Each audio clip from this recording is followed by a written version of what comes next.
Yes. Link is here. There it is.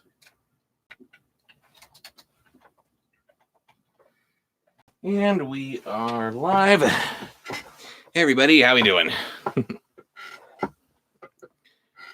Just gonna get myself into channel here real quick. Hello, hello, hello. Hello, hello. Woo! And there's me. Yes, there we go. Yes, Scatter Blast, it looks like you're first. Hello. Hello, Gabrielle Johnson, Colin Wumbront, Tom Jackson. Good to see you again. Oops, I didn't mean to enter that. I'll do that again. Uh-oh. What'd you do? I was trying to post the rules. Gotcha.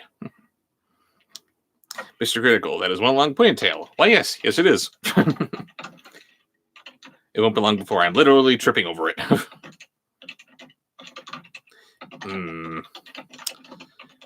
Matt Newcomb just had his wisdom teeth pulled. That's fun. Been there.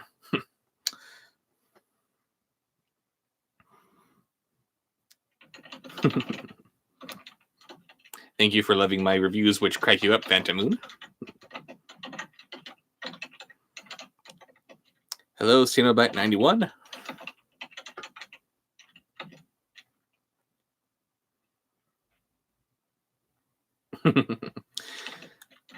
When I finally get around to my next bout of unpackaging, I'm sure that I will like your Christmas gift to me very much, Gabrielle Johnson. Thank you.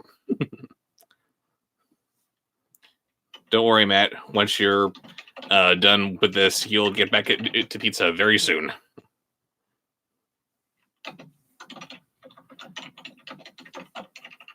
There.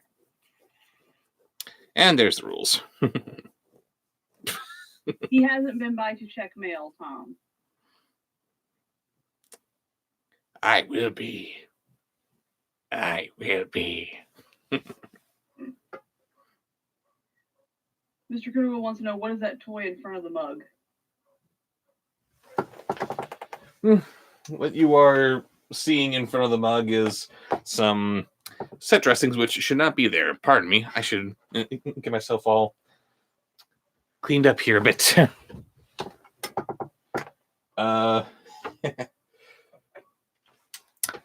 This guy here is one of the figures from the Bumblebee movie line. Optimus Prime, of course. Oh, and look, he's a cab over. He's boxy. And he was great. Shut up, Michael Bay. Excuse me, I cannot get a moment's peace around here. I need to see what the dogs are barking at. Pardon me, I'll be right back. The lag is real, baby. Is it? Be a moment.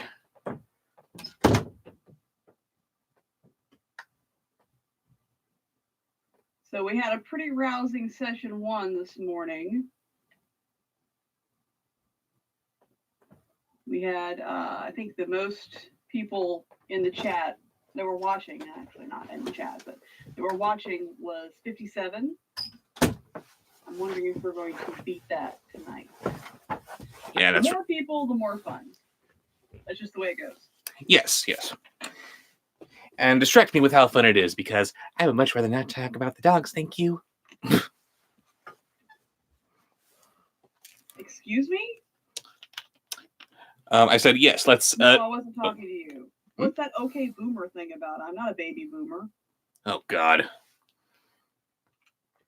Have you not heard of okay boomer?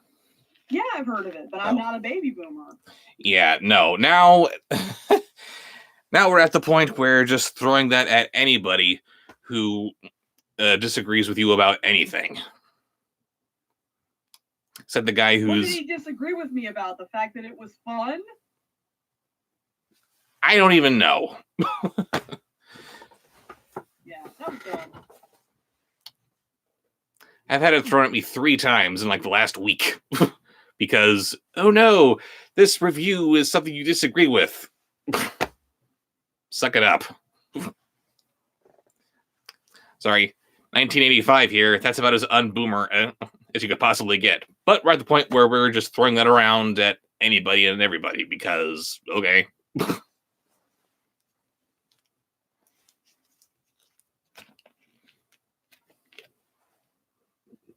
Well, I guess maybe it was because I said no anime voices or something.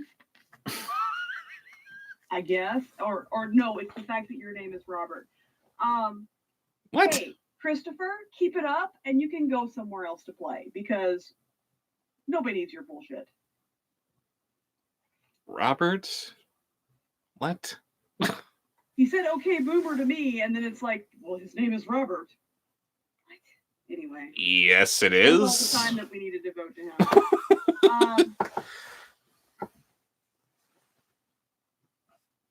Let's see. Thank you. Yes, she should be on her way home pretty soon. Yes. My oldest and their. You were talking to some other guy? So you tagged me? What? Really? What's going on? He said I was talking to some other guy. Yeah, whatever.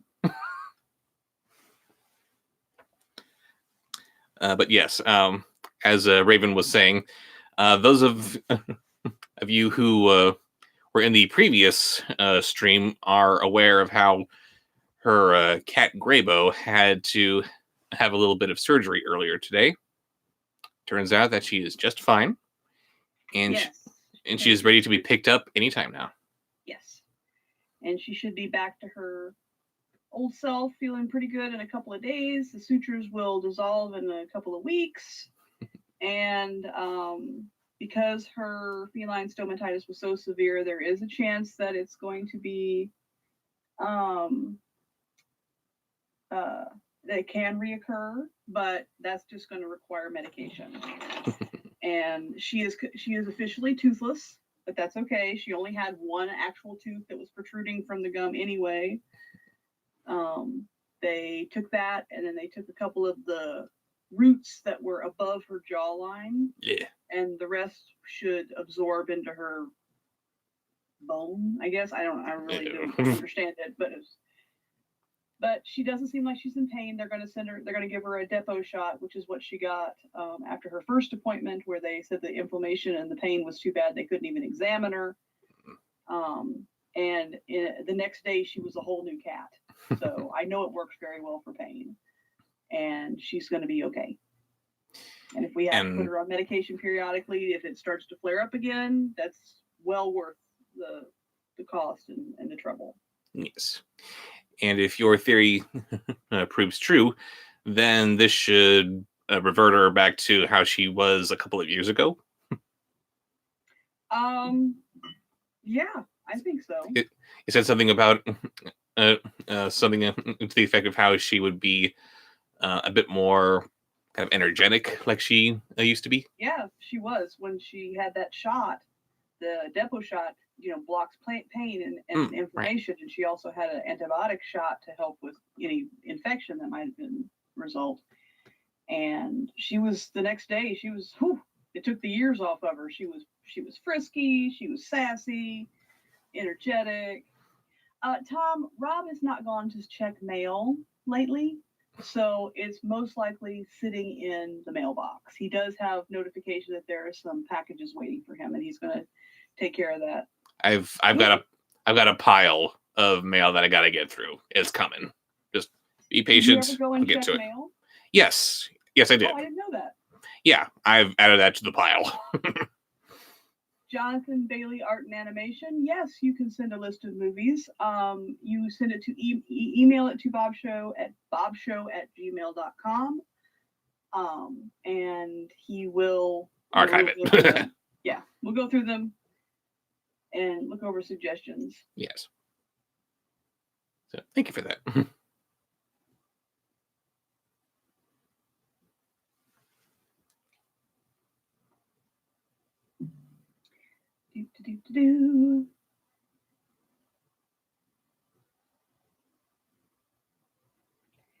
Gabrielle Johnson wants to know, where did you get the dog and wolf puppets?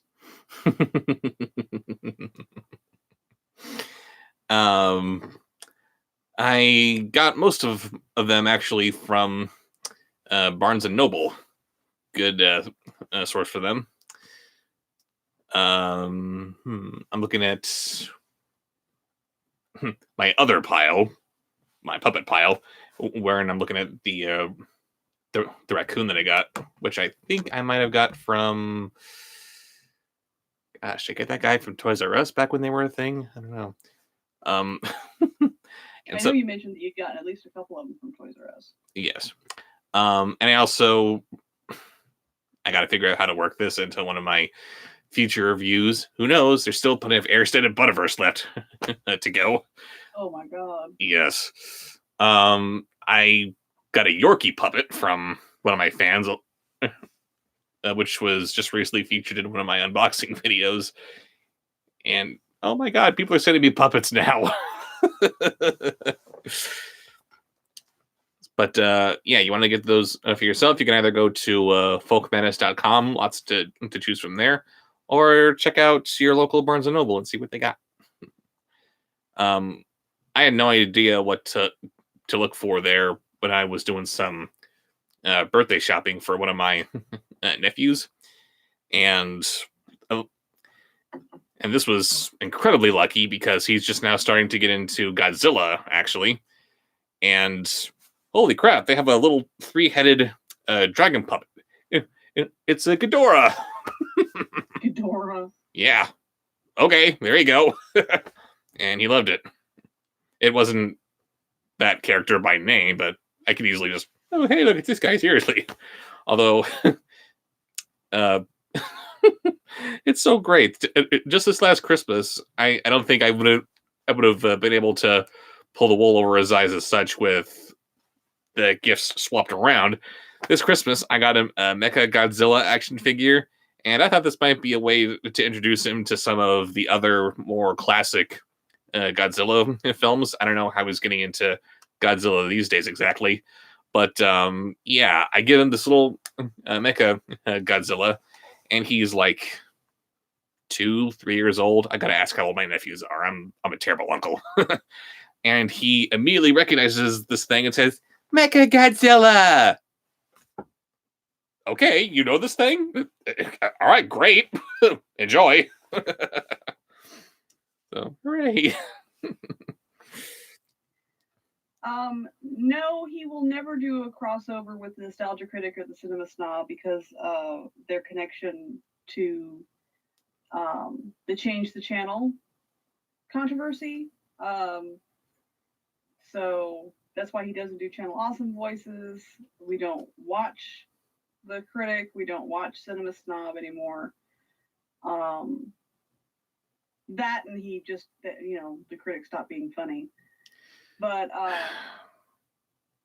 far as Phala is concerned, I'm sure he would, but I don't think that's going to happen. I mean, he gets a lot of questions about, will you ever do a crossover with this huge YouTuber, so much bigger than him? Well, yeah, he would, but it'd be nice, but what am I to them? They don't know him. Maybe in the future, sure, he's open to it.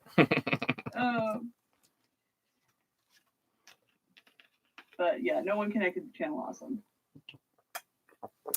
I love you guys for how awesome you think I am, but ultimately I am just a speck on the radar. You are awesome. They don't just think you are. You are.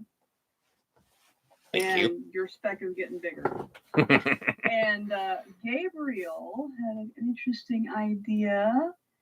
A puppet spinoff. Curious.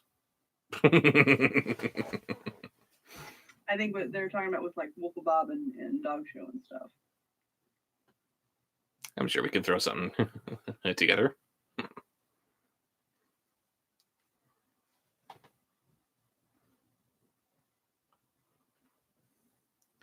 Let's see.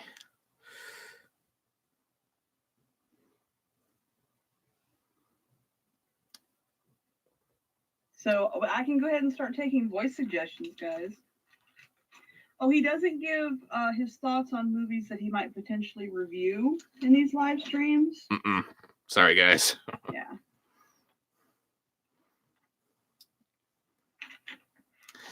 That's right. Old Nick from Little Gobi. Write that down, please. I am. It's down.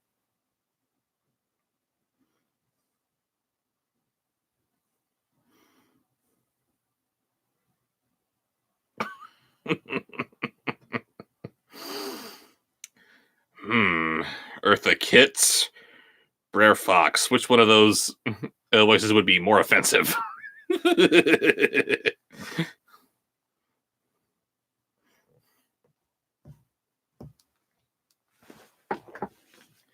Speaking of, while you are jotting down names, my lady, I will go ahead and get myself all queued up for our first story here.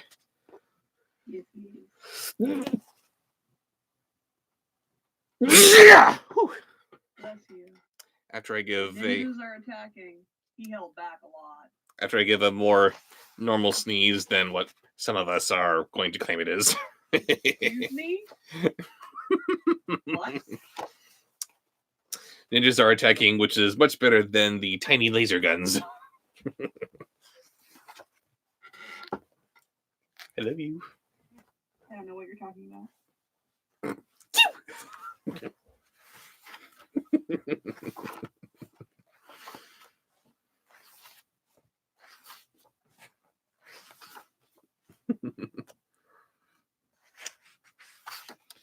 Let's see, there was the story of how Pinocchio had his first day as a real boy and the utter hell that it was.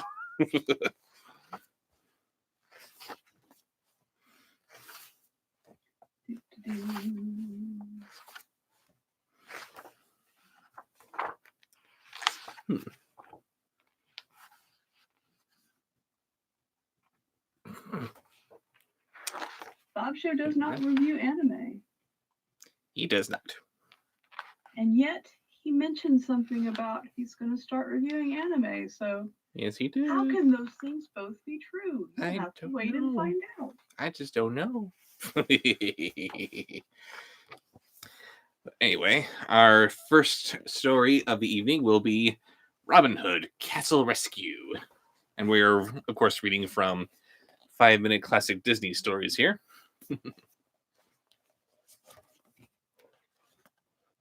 I really like these We have 5-minute not storybooks. watched Green Eggs and Ham, the new Green Eggs and a Ham, so he's probably not going to know how to do Sam I Am's voice.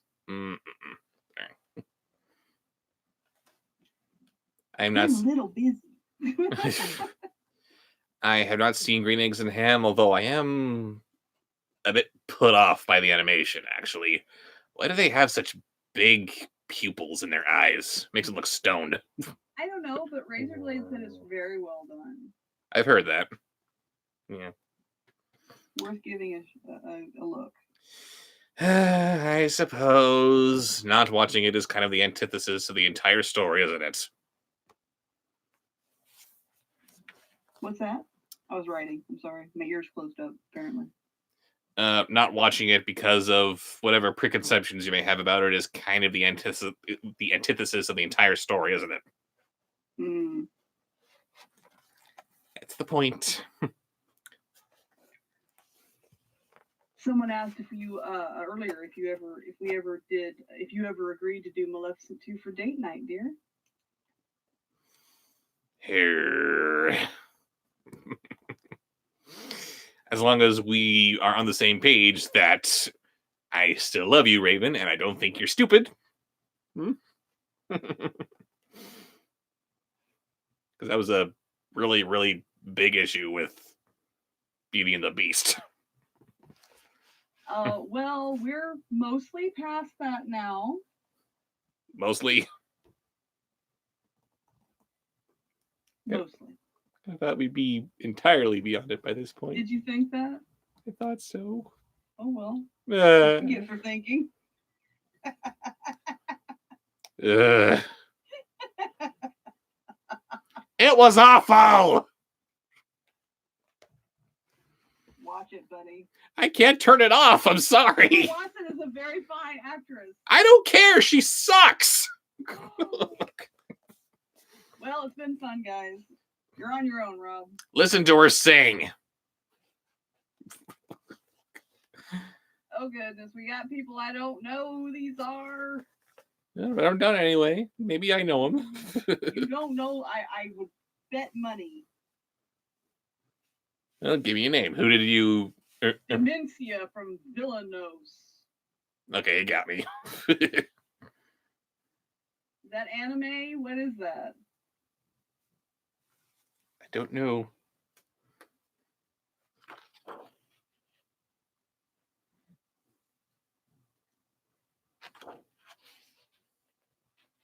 Wrestlers? I'm pretty sure he doesn't know very many wrestlers. Not really. Outside of like Randy Savage. Yeah, Brock Lesnar, Paul Heyman, that's just a waste of time. He doesn't know those. Sorry, guys. Randy Savage and Hulk Hogan is about all you got. All you can do. And maybe the Ultimate Warrior if I'm high enough. Load the spaceship with the rocket fuel. Yes, Ringing Bell was anime, and Yeah, and look at how much sense that one made.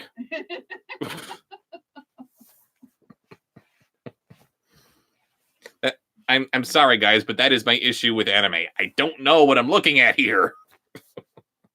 I barely got through Ringing Bell. Okay, Chris Howerton, I appreciate your enthusiasm. He's not going to do rappers. He's not going to do anime. Suggest something that's in his wheelhouse, and he will do a voice suggestion for you. The if you want to recommend a rapper, do Coach Z. That is the extent of my rapper knowledge. Coach Z, he's one of the characters from Homestar Runner. He fancies himself a rapper, even though he's absolutely durable. So there you go. Brother Malachi says, very nice of you to do stories for kiddos with a sponsored post. Brother Malachi, would you please suggest a voice, because he would like to do that for you? Yes. Thank you for your $2 tip.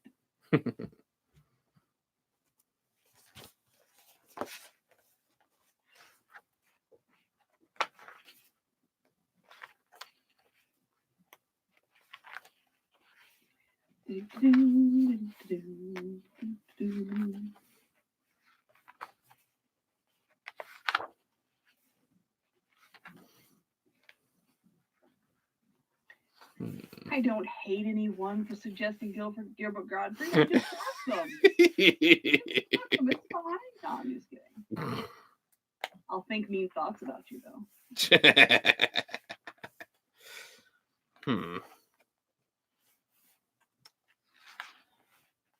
Bit of a conundrum here. I am skimming through this book here, and it would seem that we only have 2 stories here that we have not read. For what? Or 5-minute Disney stories. Okay, well, you've got your classic the Nutcracker stuff. We'll just concentrate more on that this time. Okay, sounds good. And you've got your bonus book. I do. But then, yes, after this live stream, this book will be completely exhausted. Put it on the pile along with 5-minute Star Wars. You pass it to your nephews. Yes, indeed.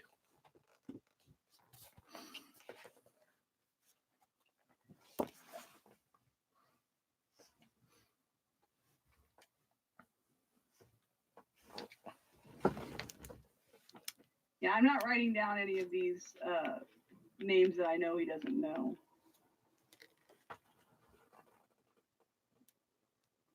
You know I don't know them? Yes.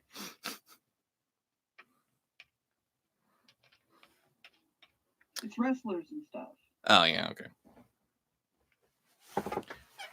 Where are we right now?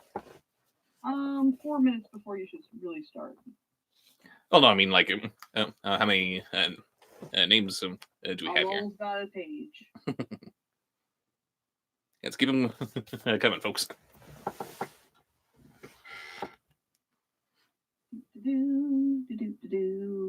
No, he can't do Robin Williams. He doesn't feel like he can do Robin Williams because he's not Robin Williams. Only Robin Williams can do Robin Williams. I'm sorry. And I mentioned this last time. Please don't get insulted if he doesn't do the voice that you asked for. Just suggest a different voice.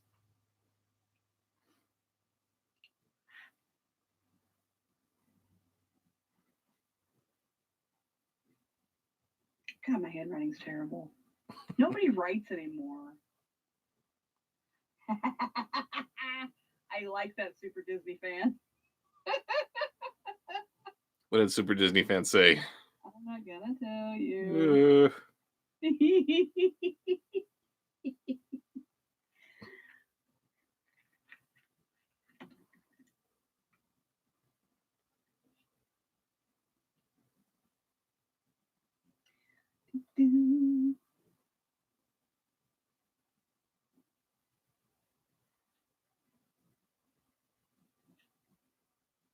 2 more minutes of writing questions. What are you looking at? Talk to people.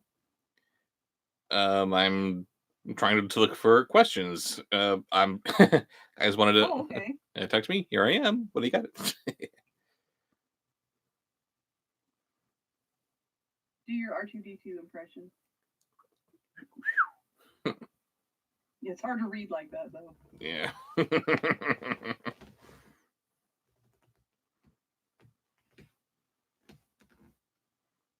Okay, I'm about to show my ignorance here.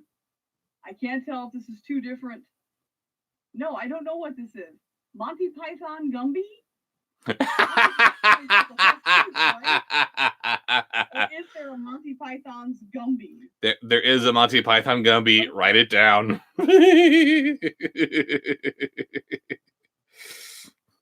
I'm sorry, baby. I love you. Have I ever seen a Swedish movie?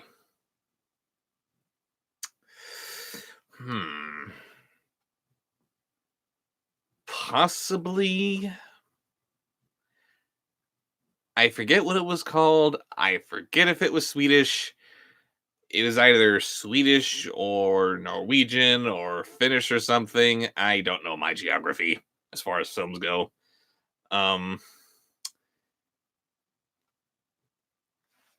I forget what it was called, but it was supposed to be the ultimate example of this particular movement of filmmaking, wherein you don't raise a budget for anything that you need in the movie.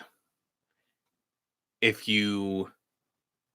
a scene calls for any particular thing, you need to find it in the scene where it is in reality, shoot there, and then move on.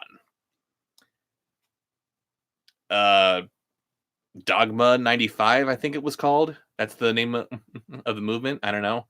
I forget. But this particular movie, for some reason, demanded that the main character and the love interest make love in an alley. Oh, you told me about this. Yes, I thought I would have brought this up at some point. They, yeah, they needed to find an alley that had a mattress in it in which they could do the deed.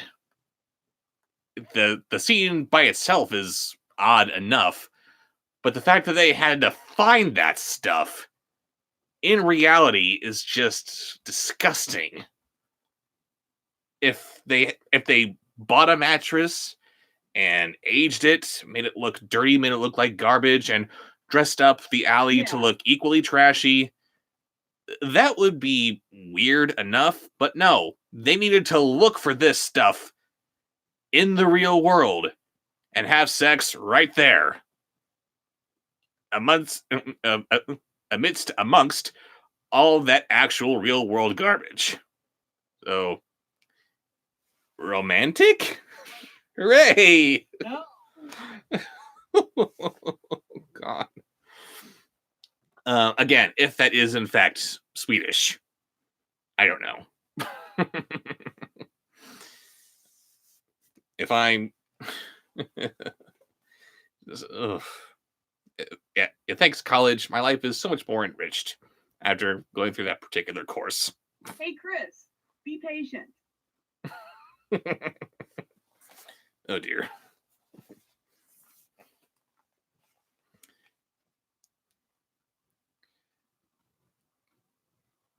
The time is now 5:35. Shall we begin? Sounds good. If you're ready. I Not am. because you're being harassed. Hmm?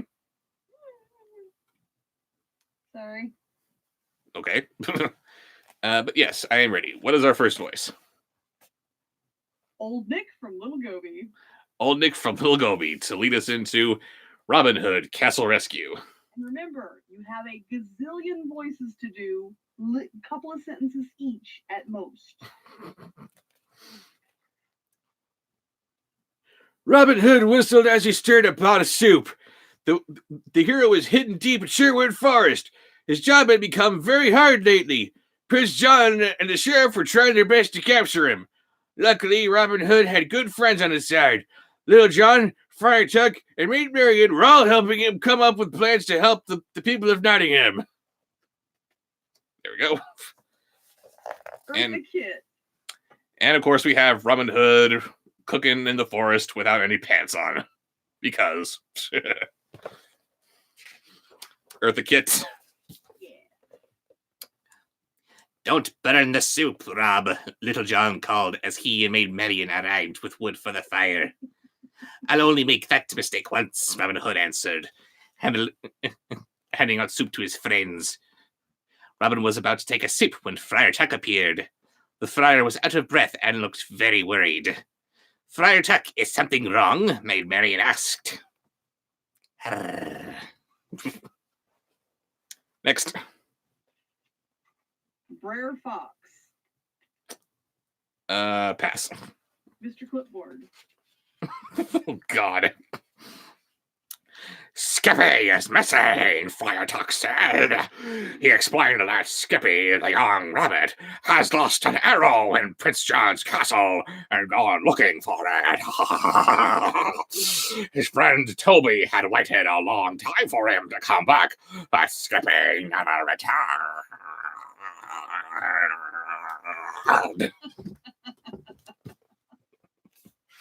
Next. Can you do the Martian from Mars Attacks? I could do the Martian translating computer. I think that's what they're wanting. He must be lost in the castle, Maid Marian said. Or worse, Prince John has caught him, Robin said. I have to rescue Skippy. The fox grabbed his bow and arrows and headed toward the castle. What the hell does that mean? Next voice. Spider-Man Noir. Pass. Spider-Ham. Pass. Okay. Batman. I only saw that movie once. Version. I'm coming with you, Maid Marian said. This is Maid Marian's voice. I'm so sexy. Robin Hood tried to tell Maid Marian that it was too dangerous, but Maid Marian wouldn't take no for an answer. I've lived in the castle for years, she said. I know it better than anyone. I'm your best chance to find Skippy before Prince John does. Plus, I know a secret passageway to the castle. Yeah, she does. And somehow, neither Robin or Little John knew about this trap door that leads right from their little patch of Sherwood Forest to the castle. Okay. How did she know that? As he's explained before, he will not be uploading his patron exclusive reviews to YouTube because people subscribe to his Patreon in order to have access to those reviews. So that would be a huge slap in the face to the people that are supporting him on Patreon to then turn around and upload them publicly for free. But luckily, he only does usually one patron exclusive review per month, and all the rest of them are public. So there's plenty to enjoy. Or you can join his Patreon for as little as $1 a month, which you're really going to want to do because there's going to be a lot of new content coming this year. Yes, there is. If you want me to keep on making more stuff, then I need it to keep my Patreon afloat. And I need to keep on incentivizing new people to join, and that's the best way of doing it. There's going to be new public YouTube content as well. Definitely. Definitely. Next voice. Next voice is The Christmas story narrator.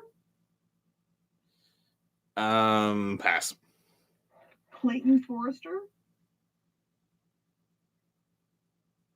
Pass. Sorry. Tully from Sesame Street. Tully. I don't know Tully. Gaston, 1991 version. The only version, you mean? Listen here, sir. Yes. We're gonna have a problem. Blink, blink, blink, blinkety, blink, blink, blink. No blinkety blink. With Little John in tow, Robin Hood and Maid Marian soon made it inside the castle. They snuck up and down winding hallways, searching for Skippy at every turn. Just as they were about to turn another corner, Robin Hood pulled Maid Marian back. He could hear voices coming right for them. Quick, we have to turn around, Robin Hood said. But it was too late. There were voices coming from behind them, too. They were trapped. Oh no! I'll save you because I'm awesome. Next. I was writing something so I would be able to read it later. Tusky from the We Sing Train. Oh, Lord.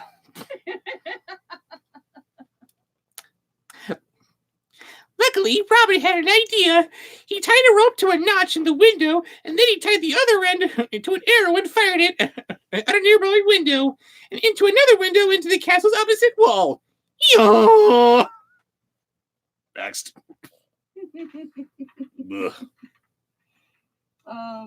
Wallace Shawn. Robin gave the rope a good yank and then motioned for Maid Marian and Little John to follow him. The sheriff of Nottingham and two guards turned to the corner just as Little John grabbed the rope and leaped out the window. I don't know how to work this into the story, but inconceivable! Oh, wait, here we go. They're escaping!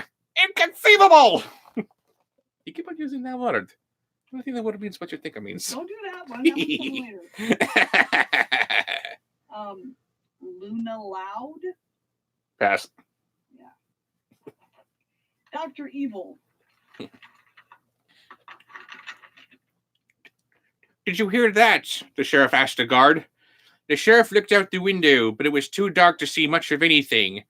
Robin Hood, Maid Marian, and Little John clung to the rope, afraid to move. After what seemed like a very long time, the sheriff said, "I guess it was nothing," and walked away down the hallway. Next. Bobby Hill. Hurry, Robin Hood said, leading the way across the rope. He peeked out the window across from them. Everything looked quiet. Quick, through here, Robin Hood said, pointing to a nearby door. This room looks familiar, Maid Marian said. But Maid Marian's realization came too late. Robin Hood had already gone through the door, right into Sir Hiss's study. Even worse, Sir Hiss was there. And he's playing dress up, apparently. Awkward. Next. Okay. What?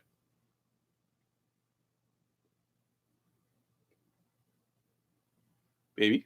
I'm just, yeah. We're trying timeout.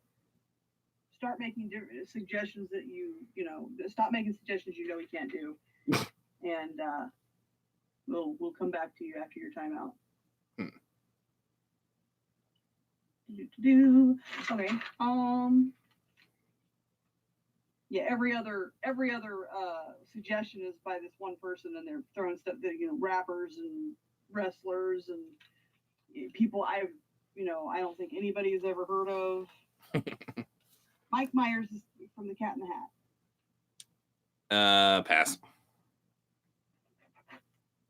Oh God, it's time. Gilbert Gottfried. I love you. Love you too. Maid Marian pointed to a door on the other side of the room. Very slowly, the group crept behind Sir Hiss. Luckily, Sir Hiss was in the middle of doing something very, very important, examining himself in the mirror. Sir Hiss, you've outdone yourself with this one, the snake said to himself as he tried on a new hat. Robin opened the door and motioned his friends through. Haven't you done enough of that, boys? I'm almost done here. They were safe, and now I'm finished. Goodness. I'll tell you when I'm done. Watch it. You want to do this by yourself? I'll be good. You better cleanse my palate with something better. Shellhish's room opened up into a large courtyard. There, Little John whispered, pointing to one end of the courtyard. It was Skippy. The rabbit was hiding behind the well. Oh no, Maid Marian said, pointing to the opposite end of the courtyard. It was Prince John. He was walking right to Skippy's hiding place.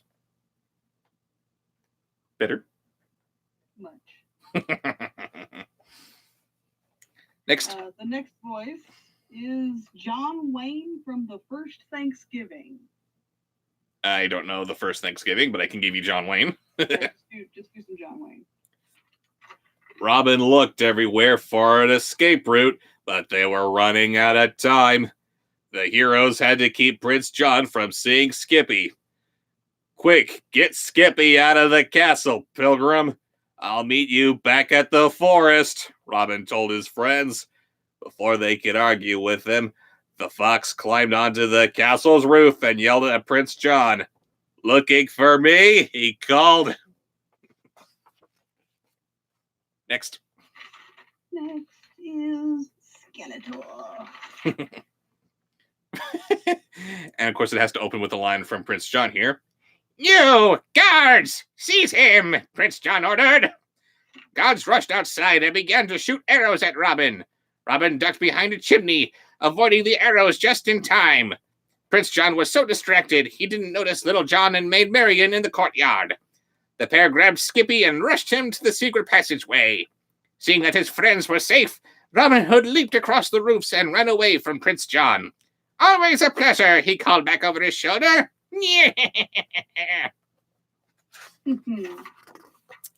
Next, Macho Man Randy Savage. Yes, the one wrestler that I know, and the final voice for the story. And I know Hulk Hogan, yes. Back in the forest, Skippy, Maid Marian, and Little John waited for Robin. I hope he's okay, Skippy said. Of course I am, Robin said, appearing out of the trees. Robin, Maid Marian said, we were worried. I'm safe and sound, Robin said, and I found something in the castle. Try not to lose this again, Skippy. He handed Skippy his missing arrow. Now, who would like some soup? Slap into some soup. Oh, yeah. The end. Oh, my goodness.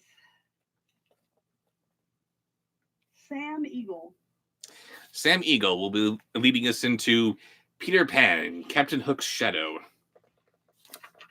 Walk the plank, Peter Pan, John Darling yelled, waving a wooden sword at his brother Michael. The boys were playing in their nursery. John was pretending to be Captain Hook, and Michael was pretending to be Peter Pan. All right, John and Michael, time for bed, Wendy said, walking into the room. I am Wendy Darling. This is totally the voice that she would have. Just 5 more minutes, John pleaded. You'll have plenty of time to walk the plank tomorrow, Wendy said. You're all weirdos. Next. Sorry, I was hiding somebody else. I'm glad you have a new video out, John, but we don't need to have you spamming the channel about it. Come on, guys. Let's keep this fun. Alan Rickman. Michael and John put down their swords and dutifully crawled into their beds. Soon, John and Wendy were fast asleep. Michael squeezed his eyes shut, but it was no use. He kept picturing Captain Hook trying to capture Peter Pan. Suddenly, Michael heard a rattling sound, followed by a loud whoosh. He opened his eyes and looked around. The nursery windows were thrown open wide, but no one was there. Next. Korg? Pass. Nathan and Mimsy.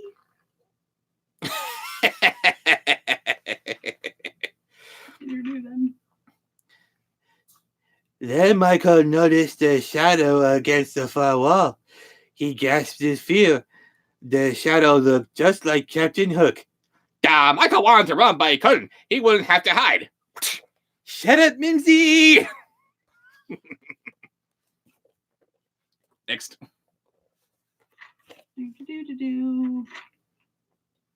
Mr. Matchy from South Park. Am I reading my handwriting right?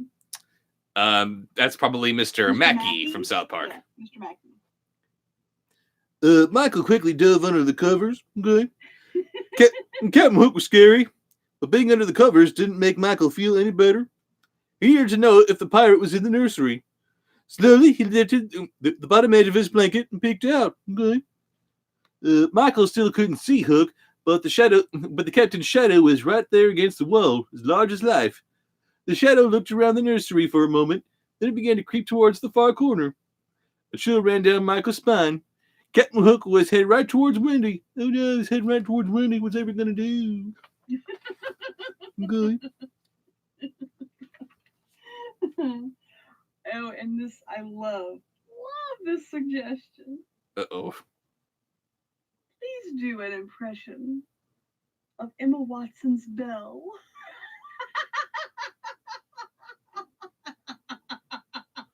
The lag, I just now got to see the face you made.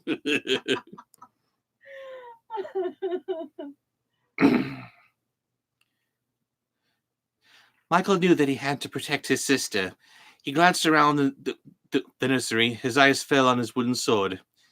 Michael reached down and grabbed the sword just as the shadow got to Wendy. He threw off his covers and leaped towards it. The shadow stumbled backwards. Michael lunged at it again, but it swiped at him with its hook. And something to do with being against the patriarchy or something, I don't know. Next. New and a bit of that egg. There you go. I hate you so much. I hate her singing voice so much. She's a wonderful actress. Fine. Let her act. Don't let her write. Don't let her near the costuming department. And for God's sake, don't let her sing. Next. Stitch. Ugh. Michael drove under his bed. The shadow reached for him, but he darted away just in time. So cute. Oh. Shadow jumped onto the bed. Michael gulped, waiting for the hook to swipe at him again. He wondered why he was seeing only Captain Hook's shadow. Where was Hook hiding? Michael knew he had to do something. He couldn't stay under the bed forever. Captain Hook was sure to get him sooner or later. So yeah, all this while he's being terrorized not by Captain Hook, but by his shadow. That's weird. Next. Nathan from South Park. We just did him. Oh, sorry. It's okay. Mickey. And Minnie. Summoning all his courage, Michael dashed into the middle of the room, but the shadow came after him. As he tried to get away, he tripped over a ball. The shadow skulked towards him. Shivering, Michael pictured the crocodile that waited for anyone who walked the plank. I'm sorry you had to see that. Next. We have not yet seen the new Cats. No, we have not.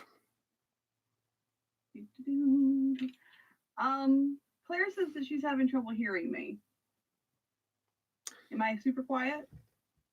I can turn you up a bit on my end. Yeah, turn me up a bit. Say something. Something. Is that better? I'm nowhere near the bottom of the chat, so I can't tell. Let me see. I'm so far from the bottom. Oh God, I just jumped again. I keep having to try to find my place. Sorry, baby. Who said they were having trouble hearing you? Claire. Claire.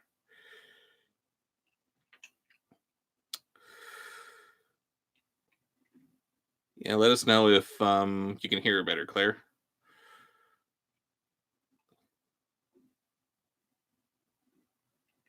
Can you hear me? La la la la la la la la la la la la. Willard Roseberry can hear you. So at least there's that. Something. No, Dark not that side. one. Uh-oh, what one? On the list. Oh no, not the list.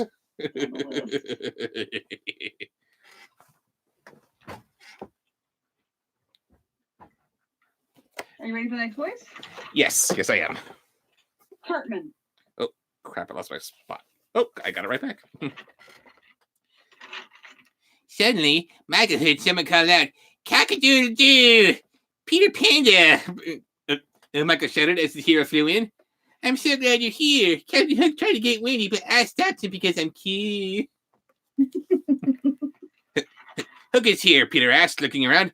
"Why, it's Captain Hook's shadow. Don't let it get away, buttlicker!" The shadow tried to run, but Peter flew after it. Sweet. Next. The videos from the live stream, the replays, will be available on Saturday. Yes. So you will be able to see, and they will be public, so you can see them publicly. Absolutely. Next is Optimus Prime. It's only a shadow? And Michael asked. Suddenly, he wasn't so scared. He leaped up from the floor and ran after it, too. "Grab it from the other side," Peter called. Michael ran toward the shadow from the right as Peter flew at it from the left. The shadow was trapped. Somehow. In a flash, Michael reached out and caught it.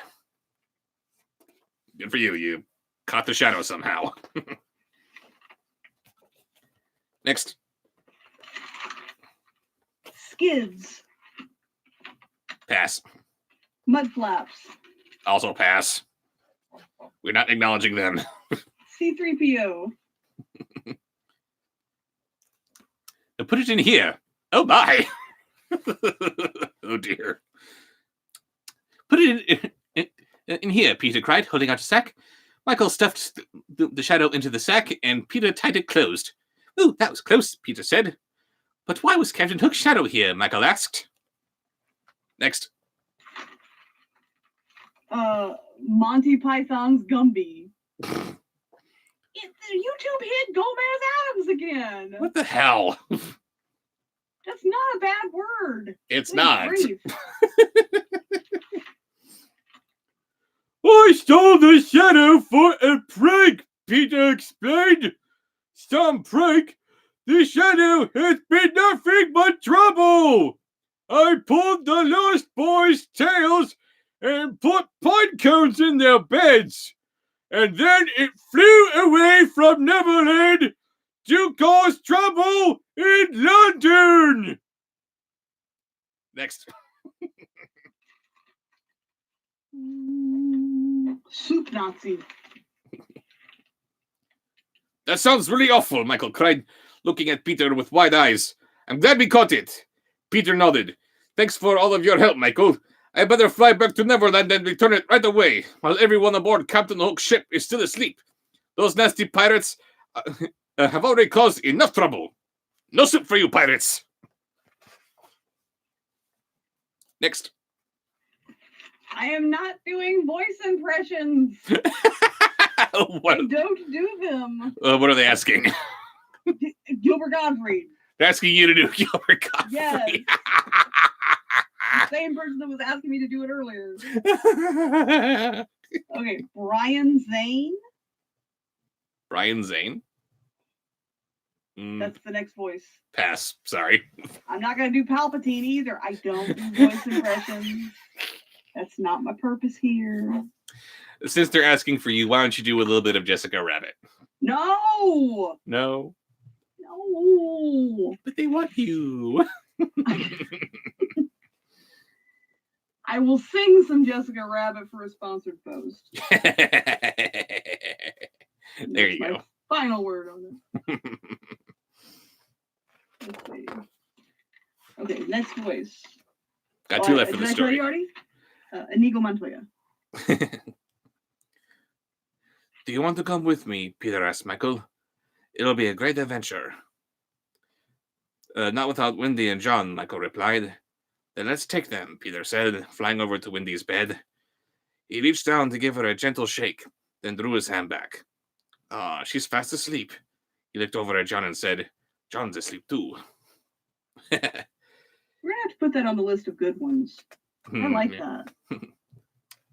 It'll be a great adventure. That is the only adventure you have left. Final voice for this final story? Angry video game nerd. Jeez. Maybe next time, Peter said, jumping to the window ledge. Goodbye, Michael. And tell Wendy and John that I said hello, he called, and they flew out into the night. I will, Michael promised.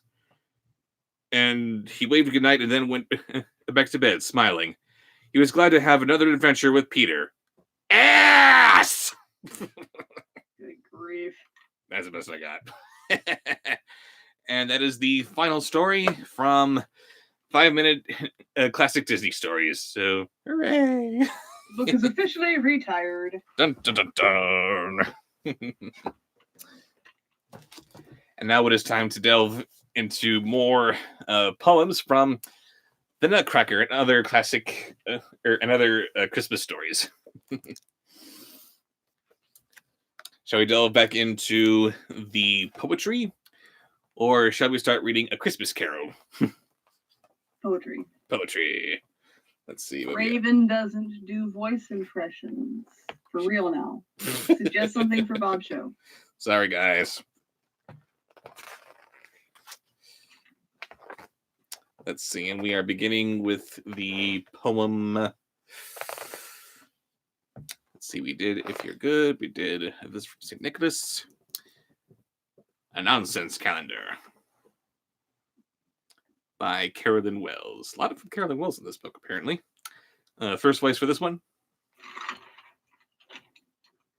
Caw. With ringing, jingling, tinkling bells, the dancing, prancing reindeer tells that Christmas Day is here again, with peace on earth, goodwill to men. And when dear little sleepy heads are bundled in their little beds, they dream, they hear of reindeer's hooves pattering on the snowy roofs. Next. Is Sonic Satam an anime? It sounds like an anime. Sonic Sat AM is the fan term given to one of two early 90s Saturday morning cartoons of Sonic the Hedgehog. It's not an anime. Okay. What's the voice? Sonic. Sonic.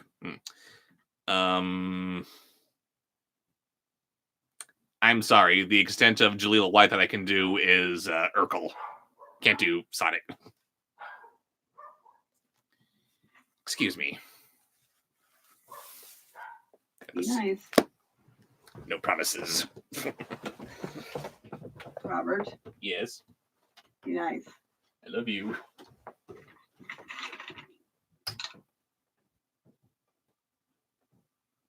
Those little yappy dogs bother him so bad.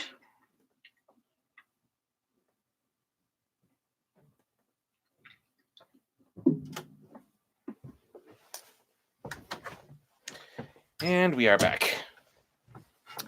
Sorry about that, everybody.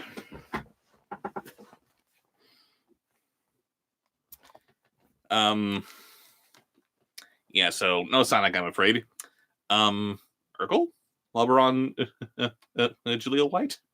First, show off your little bitty wolf-a-bob that someone made for you.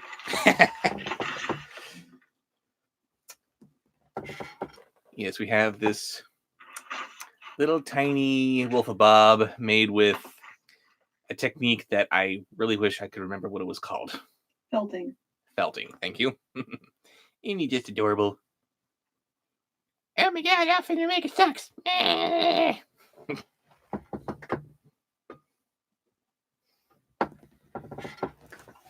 But yeah, next voice. Next voice will be Phalus. It's quickly becoming becoming one of your most popular ones. It really is. It's up there with Tommy Wiseau. They dream that Christmas Day is here, the gladdest day of all the year. They dream their stockings overflow, crammed of gifts from top to toe. They dream of lighted Christmas trees, of Christmas frolic games and glees, roast turkey and plum pudding too, then wake and find their dream is true. And that is December, a Nonsense Calendar. Next poem, A Christmas Eve Thought by Harriet Brewer Sterling. Next voice for this. Coach Z? Yes, the only rapper that I will do. Oh, I didn't know it was a rapper. He's not a real rapper. Oh, okay. He is a terrible rapper. Gotcha. If Santa Claus should stumble as he climbs the chimney tall, with all this ice upon it, I'm afraid he'd get a fall and smash himself to pieces, to say nothing of the toys. Dear me, what sorrow that would bring to all the girls and boys.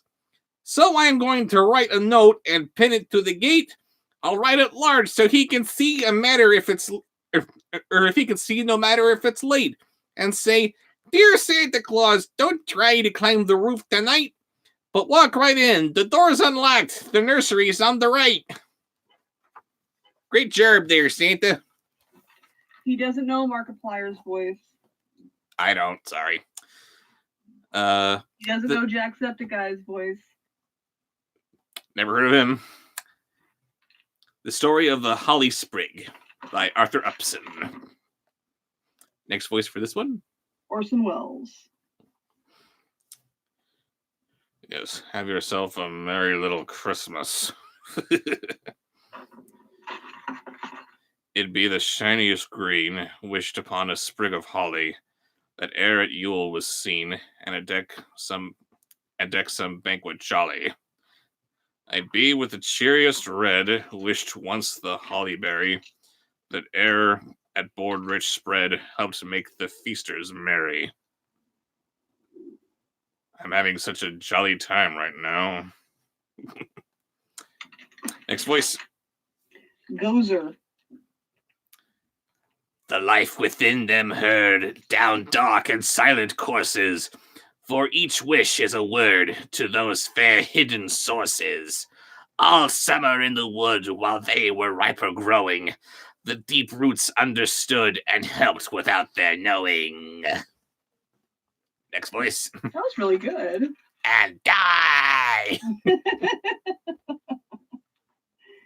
Next time when someone asks me if I can do Gozer, I say, yes!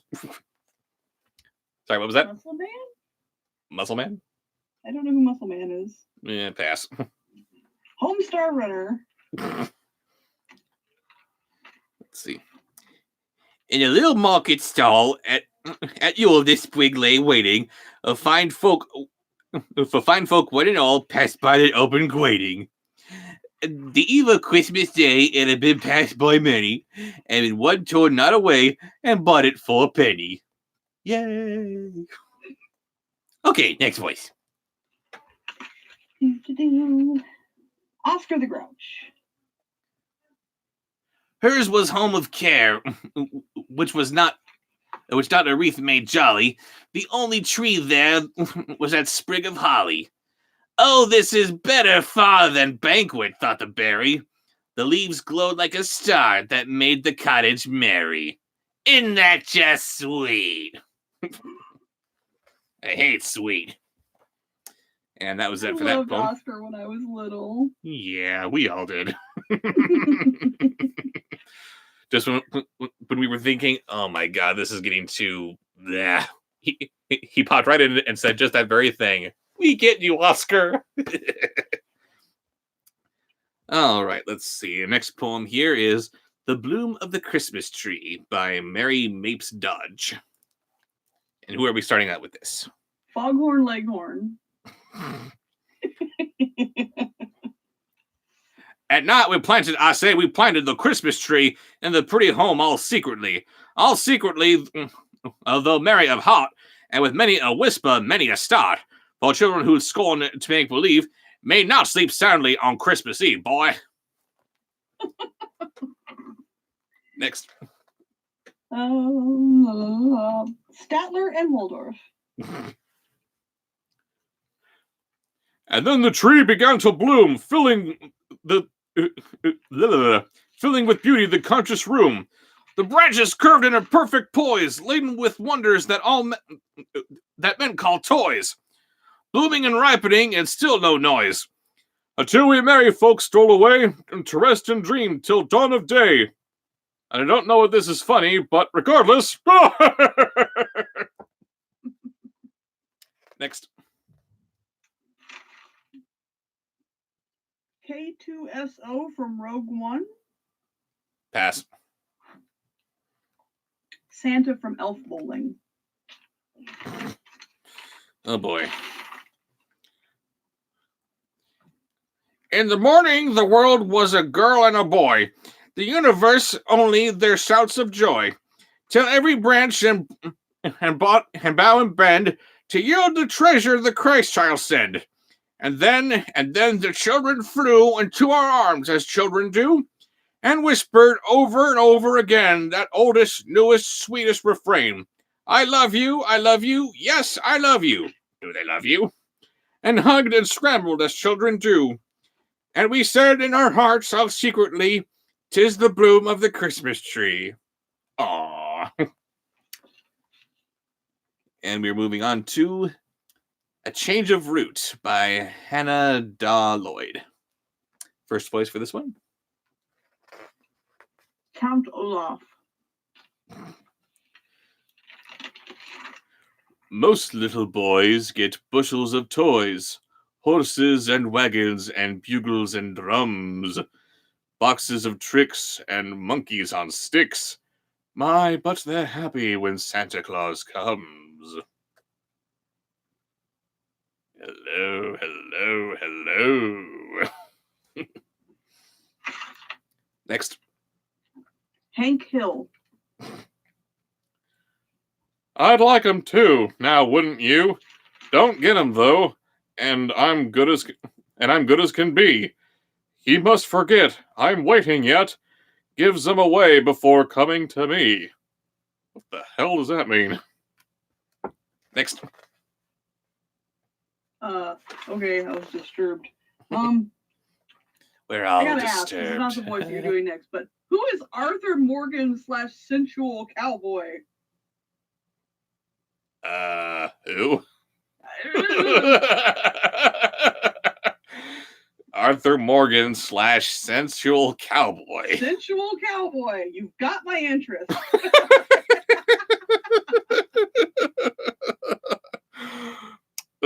Is that what Cowboy Curtis did after Pee-wee?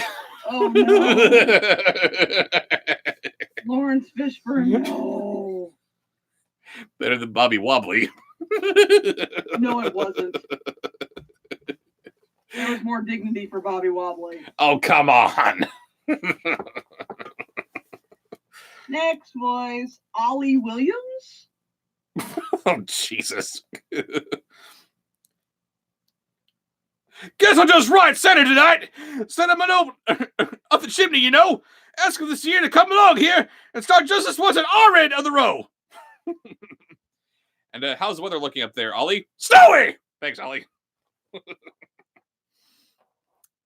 And that was it for that. Moving on to Visiting Santa Claus by Lucy Lacrum.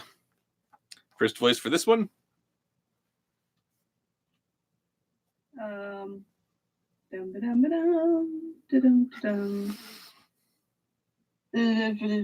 Audrey 2. Pass. Marvin the Martian. We want to do something for Santa Claus, two little children were saying. Let us go and find him and thank him because he is always bringing us beautiful things. Let us carry him something as nice as he brings. They laughed and they went on playing. Next voice, that was just so lovely. It doesn't make me angry. Pinky. Oh, he lives way over the mountains of snow, said the fair little maid named Lily, and the northern lights and his windows glow, but the good great bear will show us the way. And will wrap us up in his fur robe grey, and if we find the Johnny Chili. Enough! What the hell are you babbling about, The Pinky? brain. Let us start in the morning, said Marjorie. Yes, this is the voice of Marjorie now. She was little White Lily's sister. By 2 o'clock, or most by 3, the moon will be rising, and we will go with our new red moccasins over the snow. And Lily said, yes, and kissed her. Okay. Next. Yeah, the rhyming scheme's all over the map of this one. The black hat. Black hat. Pass. Jeff Goldblum. The children were tired, and they both slept sound. But almost before they knew it, they were tiptoeing over the frozen ground and over white fields where grew not a tree, over the crust of the polar sea. You never would think that they could do it. Yes.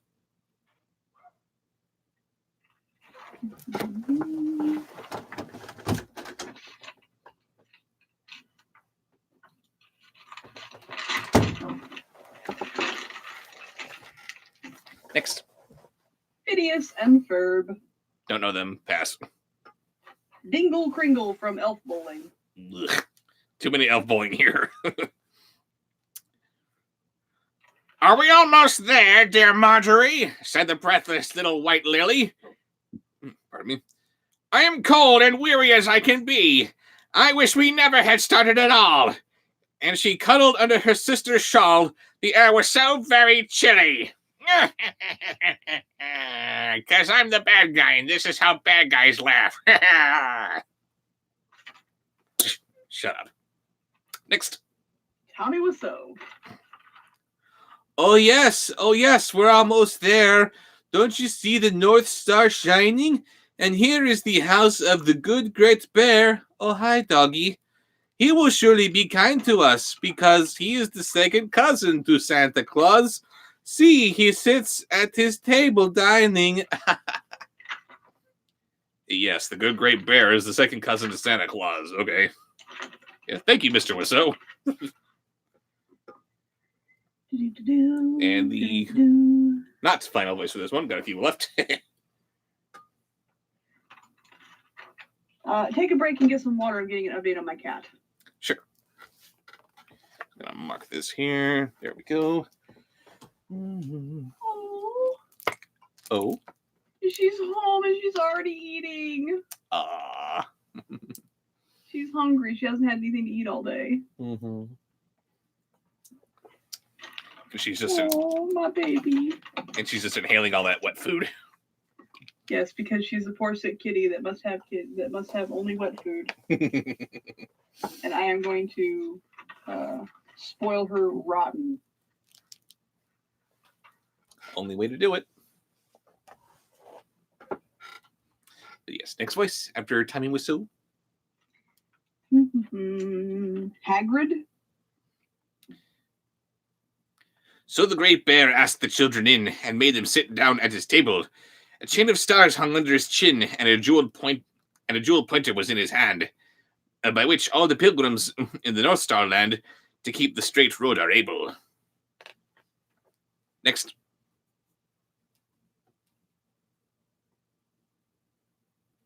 Sorry, hang on just a second.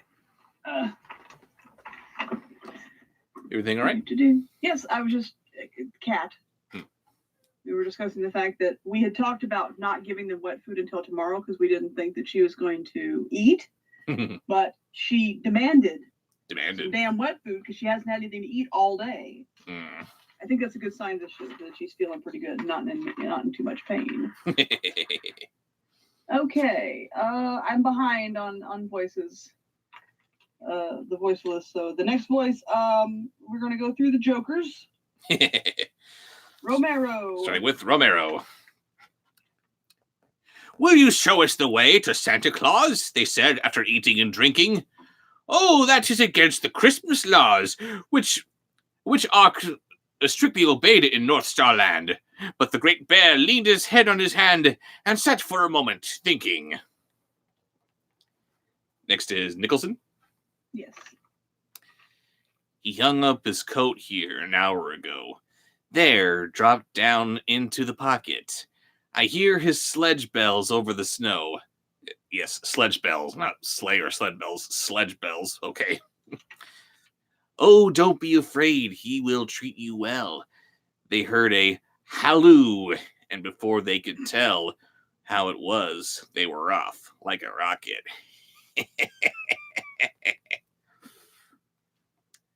Moving on. Isn't Patrick Star SpongeBob? Yes. Okay, no SpongeBob. Sorry, no. Sorry, not sorry. Ledger. How the reindeer flew, how the stars whizzed by. But the children so close were hidden, they scarcely could open the edge of an eye. They could neither speak, nor wiggle, nor wink. They could only breathe very softly and think of the ride they were taking unbidden. Next. Hamill. At last they arrived at Santa Claus's house, and he, as he threw off his jacket, cried, "Wife, did you hear the squeak of a mouse?" For the children were frightened and could not keep still. "Oh, Mrs. Santa, look here if you will. Here's a new-fashioned Christmas packet." I have no idea what they're talking about. Have you practiced your Joaquin Phoenix's Joker yet? Oh boy. So Santa Claus's wife put her spectacles on and came and peeked over his shoulder, for he thought that Oh. he thought that her husband, clean and daft, had gone. His eyes grew so large that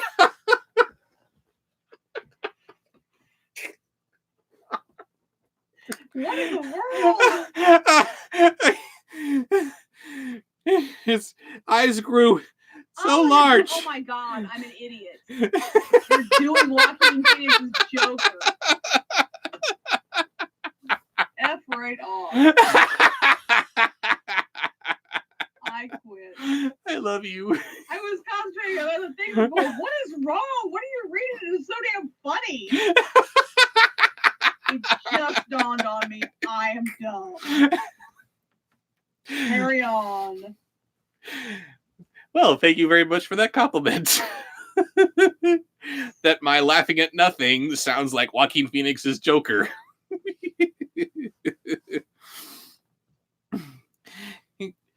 "Please do not be vexed with this," Marjorie said, and Lily exclaimed, growing bolder. "I'm going to be a comedian." That was such a good movie. Okay, Yes, it was. Cameron Monaghan. "We wanted to see where you live, Santa Claus, to thank you and bring you a present. But we cannot find anything, sir, because, why, you've brought me yourselves, dears, and now you must say, and make Santa Claus merry and gay. No home without children is pleasant."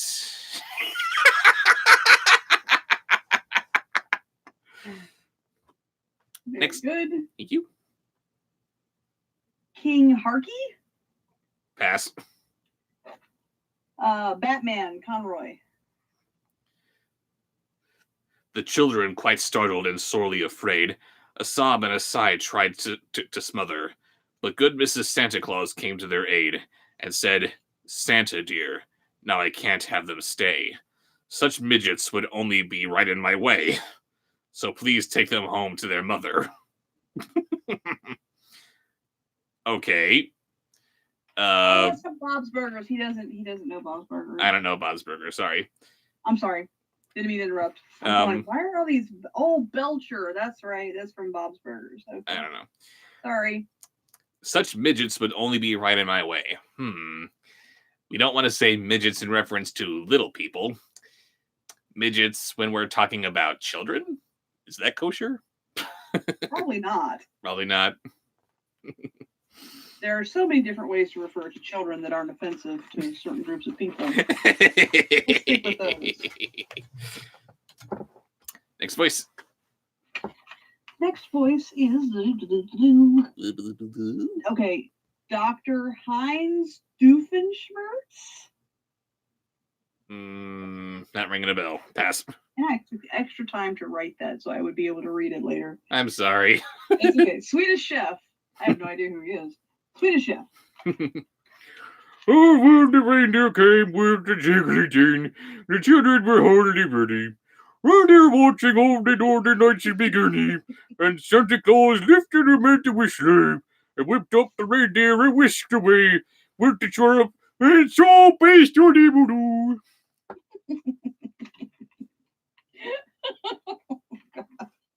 Thank you for the mochi.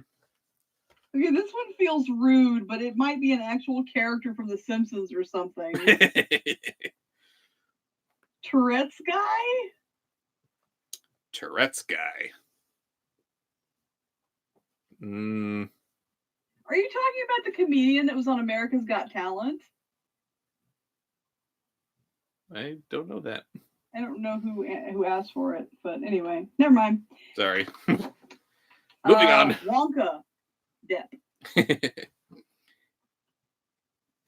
And wasn't it fun? And wasn't it fun now and then to stop and eagerly wait and listen for Santa Claus over a chimney top and ask if the little folks saw him bring their presents inside, and then ting-a-ling-ling, down, down where the snowdrifts glisten. Next. Next is Puss in Boots, Shatner.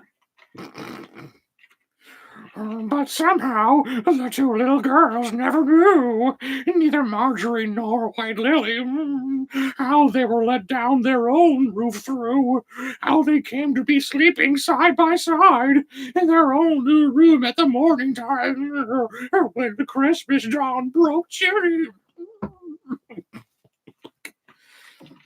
What the hell were you on, Shatner? And the final two voices for this poem? Brent. Back to Brent, good God. But there was a package under each head tied up with a silver label. And cakes from Santa Claus's oven, it read, and their stockings were full of beautiful things, such as nobody else but he ever brings, though they call him a myth and a fable. I tweet. Final voice. Sam Sheep. Pass. I may be reading that wrong. Captain Hook. And when Marjorie tells of going one night and wonders that people doubt her, to see Santa Claus while the stars shone bright, White Lily will open her eyes of blue and say, "There's a Mrs. Santa Claus too, or else I have dreamed about her." The end. Let's see. We already did the interrupted auction. The final poem here is a bit of a long one. The Robin's Christmas Eve by Charlotte Bowen. First voice for this one? Prince John from Disney's Robin Hood. Oh, Lord. 'Twas Christmas time, a dreary night, the snow fell thick and fast, and o'er the country swept the wind, a keen and wintry blast. The little ones were all in bed, crouching beneath their clothes, half trembling at the angry wind, which fell wildly and rose. Ah! Next. Kang and Kodos. You don't know who they are? They are space aliens from The Simpsons. Oh boy. And they appear only during Halloween episodes, so it's very ironic that we're reading a Christmas poem with them. Old Jem, the sexton, rubbed his leg, for he had gotten the gout, and He said he thought it wondrous hard that he must sally out. Not far from Gem's another house, of different size and form, rose high its head, defying well the fierce and pelting storm.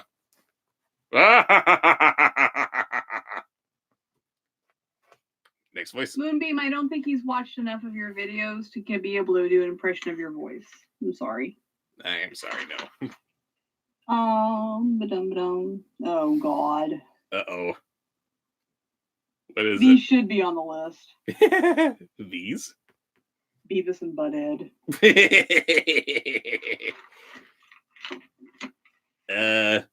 It was the squire's stately home. Rare, upright squire he. As brave and true a gentleman as anyone could see. Yeah, that's pretty cool. yeah. and That was worse. the squire's lady and himself sat coldly together. And when suddenly he roused himself to see the kind of weather. Ew. This is gross. Next. Good. Oh boy, Rhapsody Grandma. Oh God.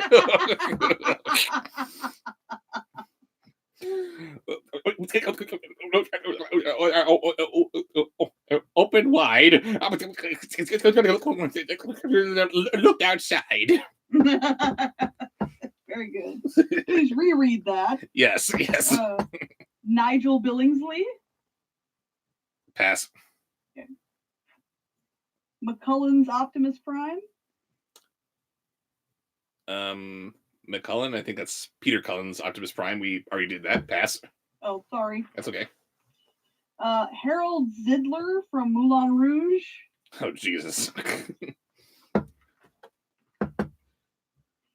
Lifting the shutters, ponderous bar, he threw them open wide, and very dark and cold and drear, he thought it looked outside. Ah, squire, little do you think a trembling beggar's near, although his form you do not see, his voice you do not hear. Next. Dark Helmet.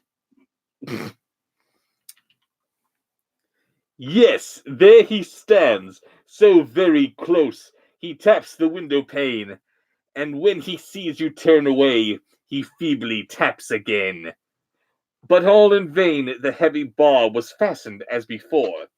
The squire's portly form retracted to his highly polished floor. Next. I'm sorry. My son just said, I can hear my cat eating from the living room. She's in the kitchen. She is both the cutest and the highest. Apparently she's on some good stuff. Nice. Feeling no pain, eating everything. Oh, yeah. They gave her the good drugs. That is meow. They gave her the munchies. Do a generic demon. Just your best demon voice. Now, is there anyone who thinks it cannot be worthwhile to write about a robin's fate and treat it with a smile? If so, I bid them to their mind those words of scripture call, which say that not without God's will a sparrow in can fall. There we go. Nice. Thank you. That Next. sounds familiar. I don't know. It sounds like Base that on. I don't know. It sounds like a bunch of other generic villain people, or maybe even a bit of Harvey Weinstein. I don't know. Yeah, keep it up. You're gonna have no voice at all. Okay. Wario. Our Robin's history simple was. There is not much to tell. A little happy singing bird born in a neighboring dell. And though the summer in the wood life went on merrily, but winter came and then he found more full of care was he. Next voice. Admiral Akbar. For food grew scarce, so having spied some holly berries red within the rectory garden's ground, hitherto our hero fled. It's a trap! One evening, everything was dull. The clouds looked very black. The wind ran howling through the sky, and then he came grumbling back. Next voice. Next voice is General Grievous. The robin early went to bed, puffed out just like a ball. He slept all night on one small leg, yet managed not to fall. When morning came, he left the tree, and stared in great surprise upon the strange, unusual scene.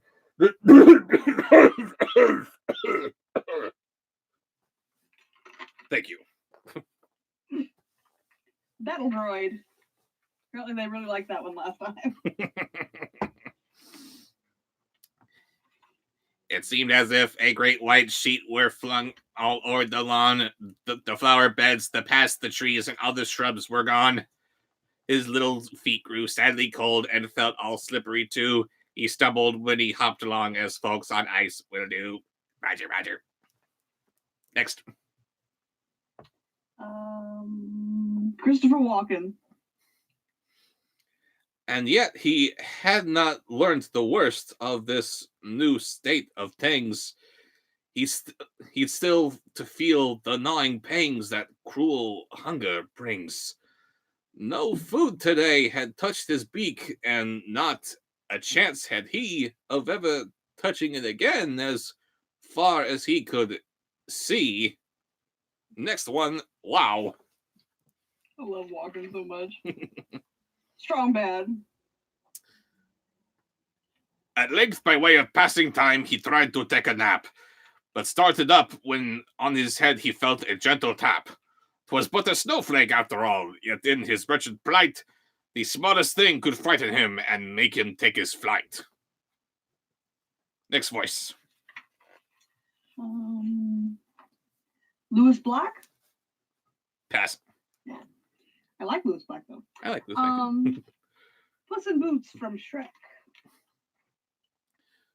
But soon he found he must not hope from these soft flakes to fly. Down they came feathering on his head, his back, his tail, his eye. No gardeners appeared that day. The rector's step came by, and Robin fluttered o'er the snow to try to catch his eye. Next voice. Donkey. But being Christmas Eve, perhaps his sermons filled his mind, for he walked and never heard of the little chirp behind. Half blinded, on poor Robin roamed, quite sure of the squire's park. At least he stood before the house, but all was cold and dark. Next. Gingerbread Man from Shrek.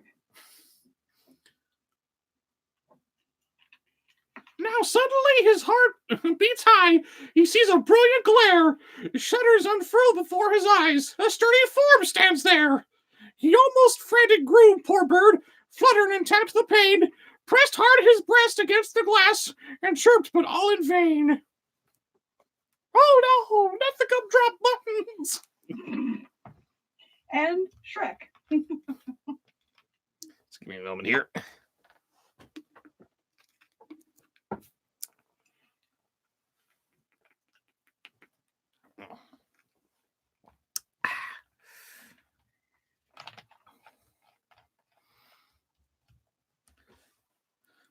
So on he went, and as it changed, he passed into a lane, and once again he saw a light inside a window pane.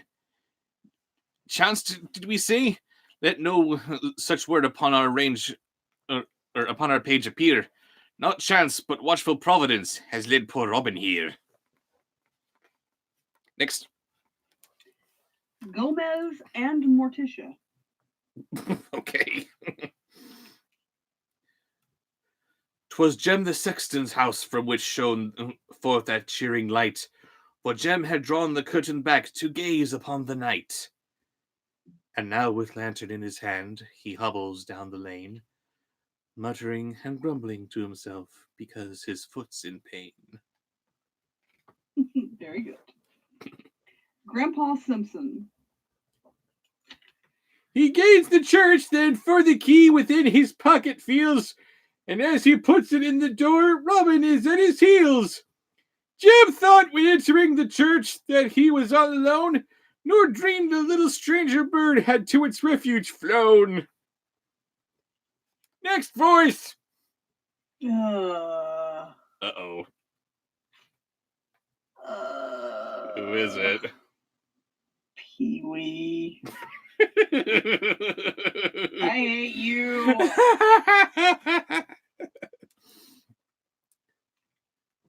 The stove had not burnt very low, but still was warm and bright, and round the spot whereon it stood threw forth a cheerful light. Light? That's a single word! Ah! Oh, go away. Jem lost no time. He flung on the coals and ranked the ashes out, then hurried off to get in bed, still grumbling at his gown! Ah!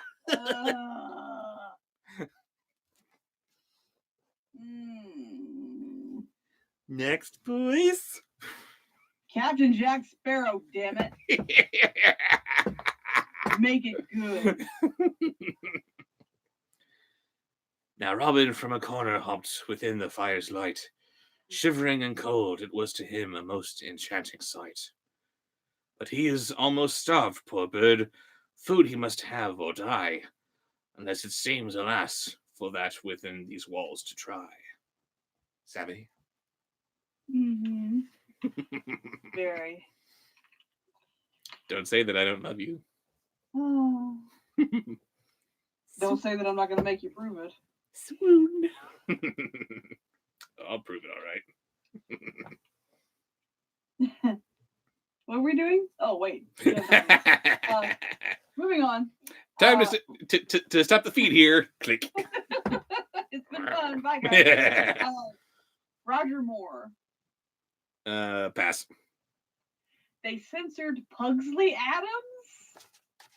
What in the world? I will not join the Pee-wee cult. It's never happening. Pee-wee was a thing when I was younger. I didn't like him then. I like him less now. You and David Letterman. Oh my goodness. Someone said, man, YouTube hates the Adamses and it was censored. Apparently it's Adams is not allowed. Adams is the bad word. Why? I don't know. That is so weird. It is. It is very weird. Wait, where were we? Pugsley Adams, pass. Sorry. Roger Moore.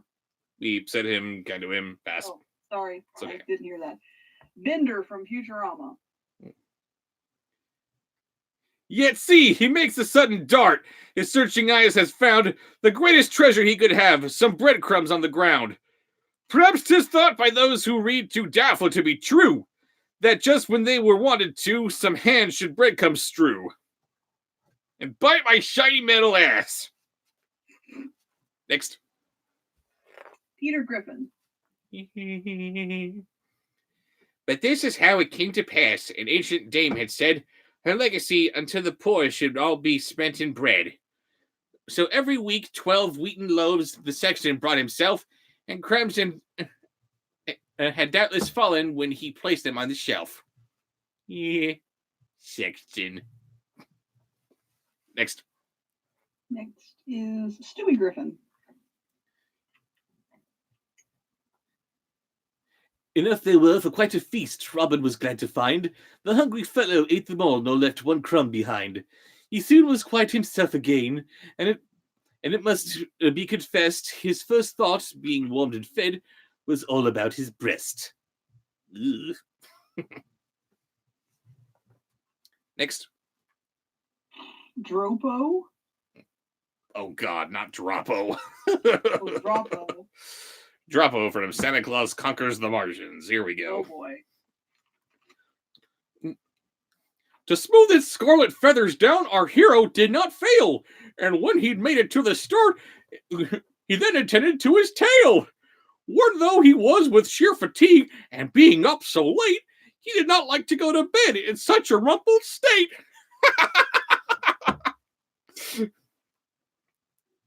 That was my first time doing Drop-O, and I am disgusted at how good that came out. Mhm.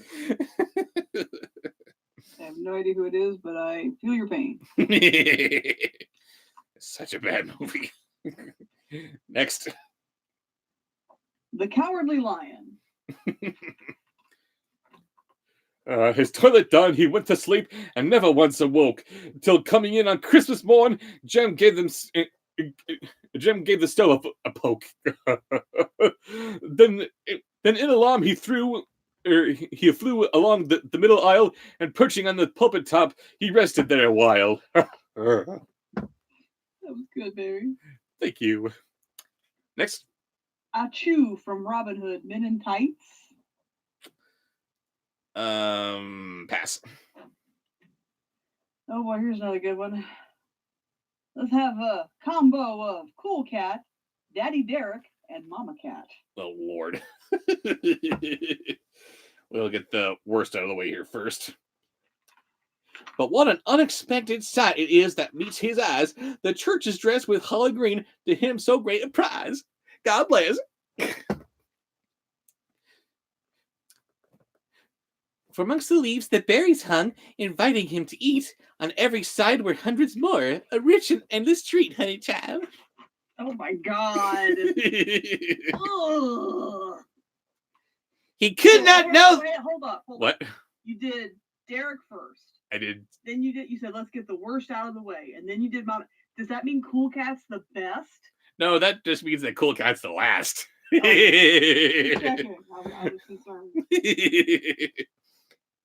He could not know that Christian folks had brought the holly green that sow their joy for Jesus' birth might on his way be seen.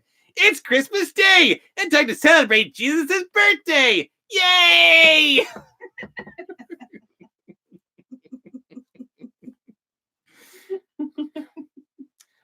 Last page. Oh, wait, no, second to last page, pardon me. Next voice. Toofy from Oogie Loves. Toofy from Oogie Loves. You don't remember him? I don't remember them. Toofy, pick up your pen. I don't remember his Thank voice. you. Thank you. Yes, I remember who it is now. It's not the ones who like scientistical things. It's the one who likes to have fun all the time. And this is right after doing Cool Cat, which is great.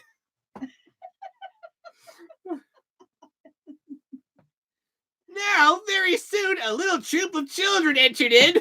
They came to practice Christmas songs ere service should begin. The rector followed them himself to help the young ones on and teach their voices how to sing and tune their Christmas song. Next. Jim Carrey's Grinch. And first he charged them all to try and find and feel the words they sang. Then reading from his open book, and thus the hymn began. Glory to God, from all to whom he's given breath. Glory to God, from all whom he has saved from death. Blast this Christmas music. It's joyful and triumphant. Good choice for that one. Very good. Next. Vincent Price. Now, when the rector's voice had ceased, the children, led by him, were just about with earnest voice the verse to praise and sing. When suddenly, from high above, another song they hear, and all look up in hustled amaze at notes so sweet and clear. Next. William Puffer Melville. I have gotten that written down. I will get to it. I don't think he knows it, but I will get to it. You can stop asking for it now, please. No, it's not wrong that a grown man is laughing while another 4-year-old man reads children's stories. That's the point. That's why you're here. It's Exactly. Okay. Laugh away. Snarf from the Thundercats. Oh, God. I love Snarf. Speaking of laughing, here we go. 'Twas Robin sitting on a spray of twisted holly bright snurf. His lightweight swayed it as he sang his song with all his might, snurf, snurf. His heart was full of happiness, and this is what that drew praise to his maker in the only way he knew, snurf. I love Snarf.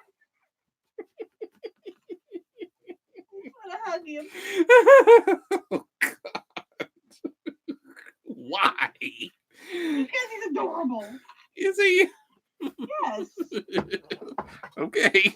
That's crap on my childhood. Oh yes, and the woman who's harping on about how Pee-wee's not funny. Shame on you, madam. Two completely different worlds. Sure. It is. You just shut your face. Mr. Garrison?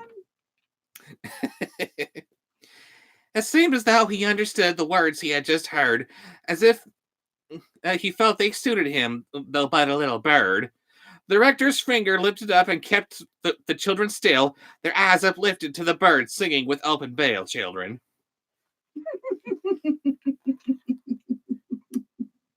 Hey there, Mr. Robin. Merry effing Christmas. Oh no. Oh no. Oh, it's on the list. Oh no. Oh no. And we've already done so many. Who else could it be? That hates me. Who is it, baby? God, I object on moral grounds. Who is it? Trump.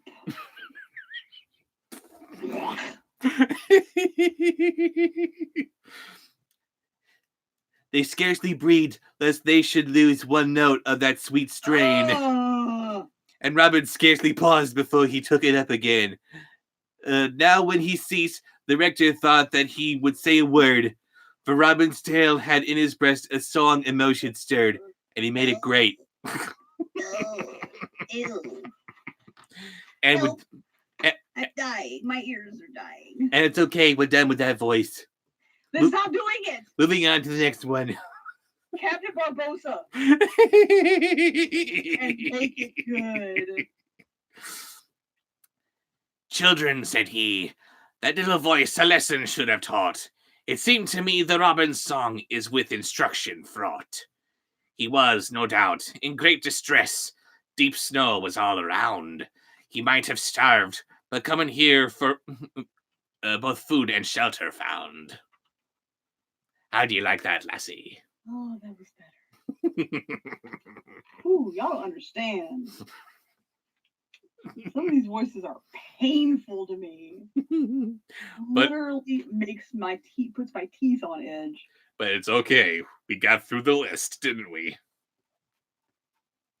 We did, right? All of them? I think we did. Oh, good.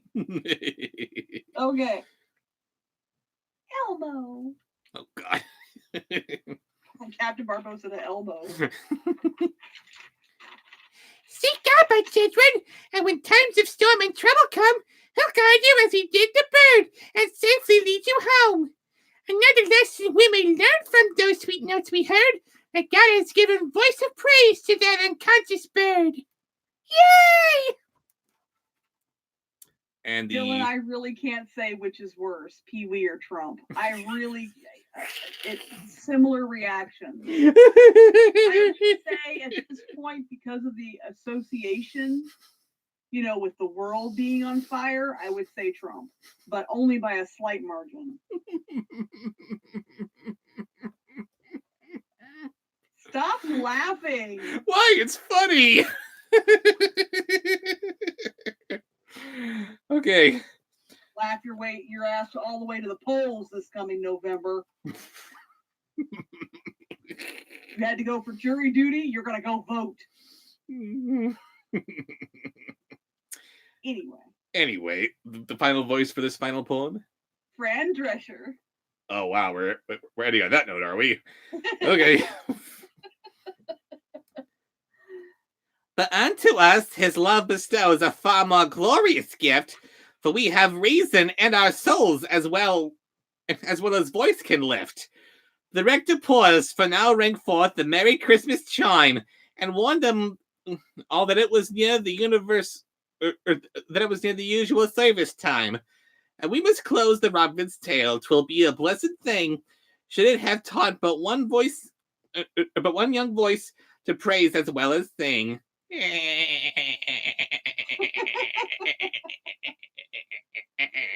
I love her. I tried to watch her new show, Living with Fran. I just can't get into it. Oh, she has a new I show and it's love not her, working. But the other actors are just bleh. Sorry, baby. I really, really wanted to like this show. Okay, I think it's time to move on to the bonus story. Yes, we have officially gone through all of the poems in this Christmas book. Oh. So come next holiday season, if you want to delve into this one again, time to read some of the actual longer tales of this. Or in July. Or in July, maybe. And for those of you who are just now joining us, who weren't in for the last stream earlier today, we are going to be delving into The Witch's Vacuum Cleaner and Other Stories. And we have already read through... Terry Pratchett. Yes, Terry Pratchett. Yes, thank you, Sir Terry Pratchett, for giving us this lovely tome. We have already read The Witch's Vacuum Cleaner and The Great Train Robbery. Shall we pick things up just in sequence of where they were left off? I think so.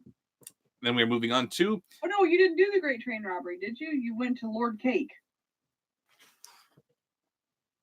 That was it, yes. Lord Cake and the Battle for Banwyn's Beacon. Thank you. Yes. So what should it be then? Let's go in order and we'll just skip over Lord Cake. Okay. We are moving on then to The Great Train Robbery on page 16. And wow, I just opened up right to it. First voice for this one. Timon.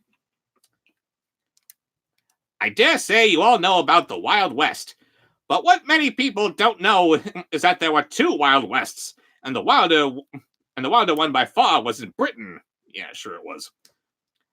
Of course, this rough, tough, rip-roaring, gunslinging place I'm referring to is Wales. And to prove it, here is the story of Police Constable Bryn Bunyan, the fastest truncheon the west of the River Severn. Next voice. Bomba. And now we're going back into the Bubba de Go-Go. Go-Go. Yes.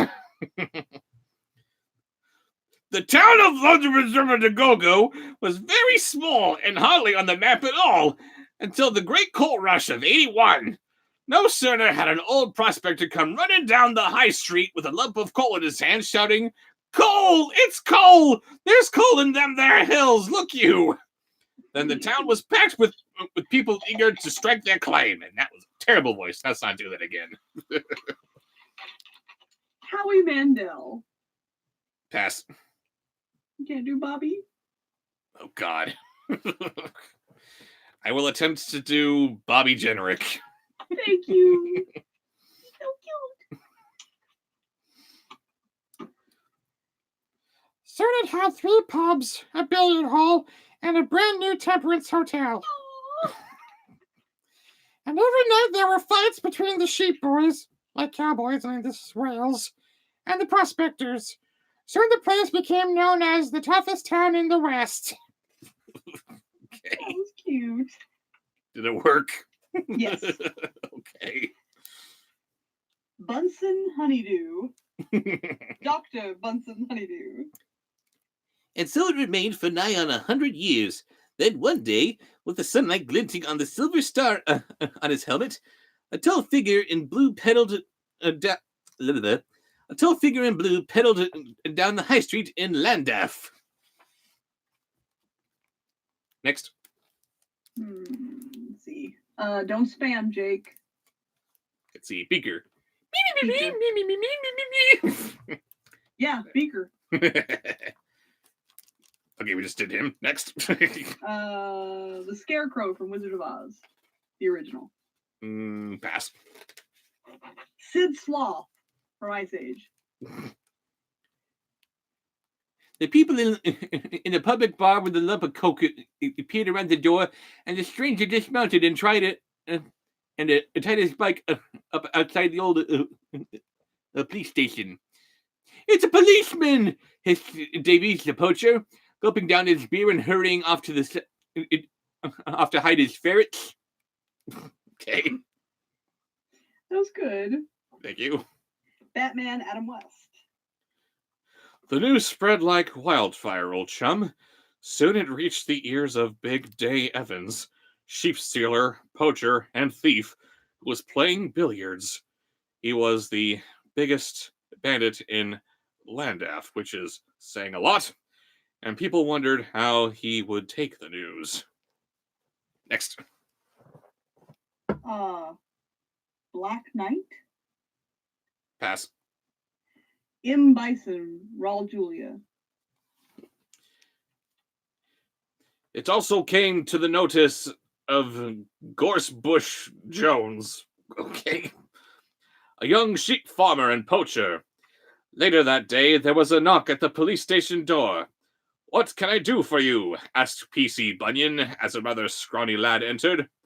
"Look you," said Gorsebush. Gorsebush? What the hell is that? Said Gorsebush hurriedly. "Big Di Evans is after you." He looked quite frightening, and the wispy hairs on his chin were quivering. "Of course!" Ivan Drago. Pass. Mushu. Pass. Seinfeld. Now Gorsebush knew there was a reason why Day Evans didn't want any police around. He was planning to rob the noon train to Cardiff as it went through Landaf Halt. Poor old Gorsebush knew about this, and his old granny was on that train and didn't want to see her get hurt. Pausing every few moments to peer over his shoulder, he told the policeman all about it. "What's the deal with that?" Next. Megamind. Pass. Tom Hardy's Bane. P.C. Bunyan listened hard and made some calls. Then he decided to go and see for himself, ask a few questions. And there was more trouble to come, because when P.C. Bunyan made his rounds a few minutes later, with Gorsebush following him, he happened to pass the lump of coke. I don't know what that is. What is a lump of coke? Can you impersonate Ashanti from the Muppets Wizard of Oz? No. I didn't think so, but I have. Ahmed the Dead Terrorist. Silence! Get you!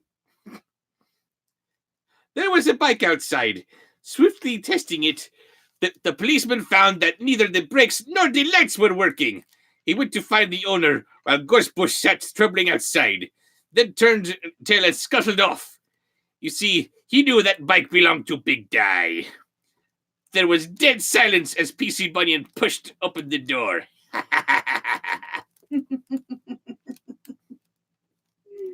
Peanut.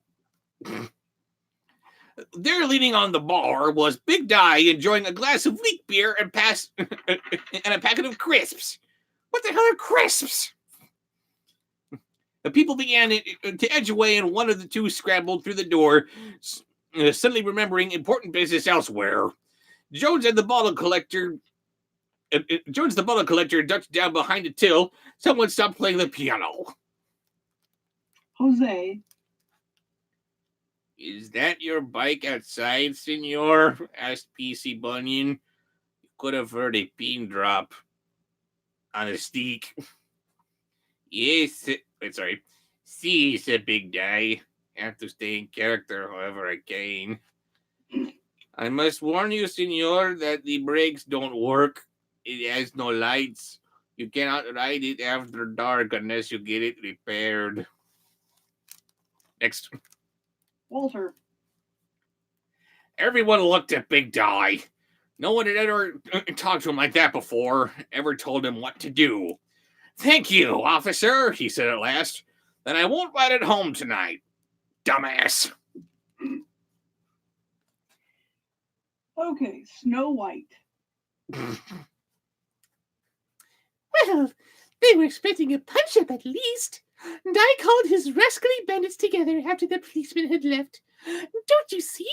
Look, you, he hissed. We don't want any trouble with the police, not with a train robbery and all. Oh. Yeah, Snow White saying we don't want any trouble. That's surreal. And now for a really different voice, Grimlock. Then the gang crept out through the back door to where the rails of the railway track gleamed under the rising moon. PC Bunyan went back to the Worms police station. There was a large sheepdog in front of the stove, and from the sound of it, there were sheep in the cells. Okay. This Wild West is freaking weird. Nicolas Cage. Just a second.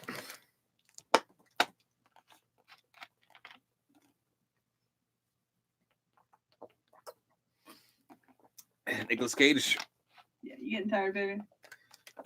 Getting a bit hoarse here. Pass. You're passing on Nicolas Cage? Yeah. Okay.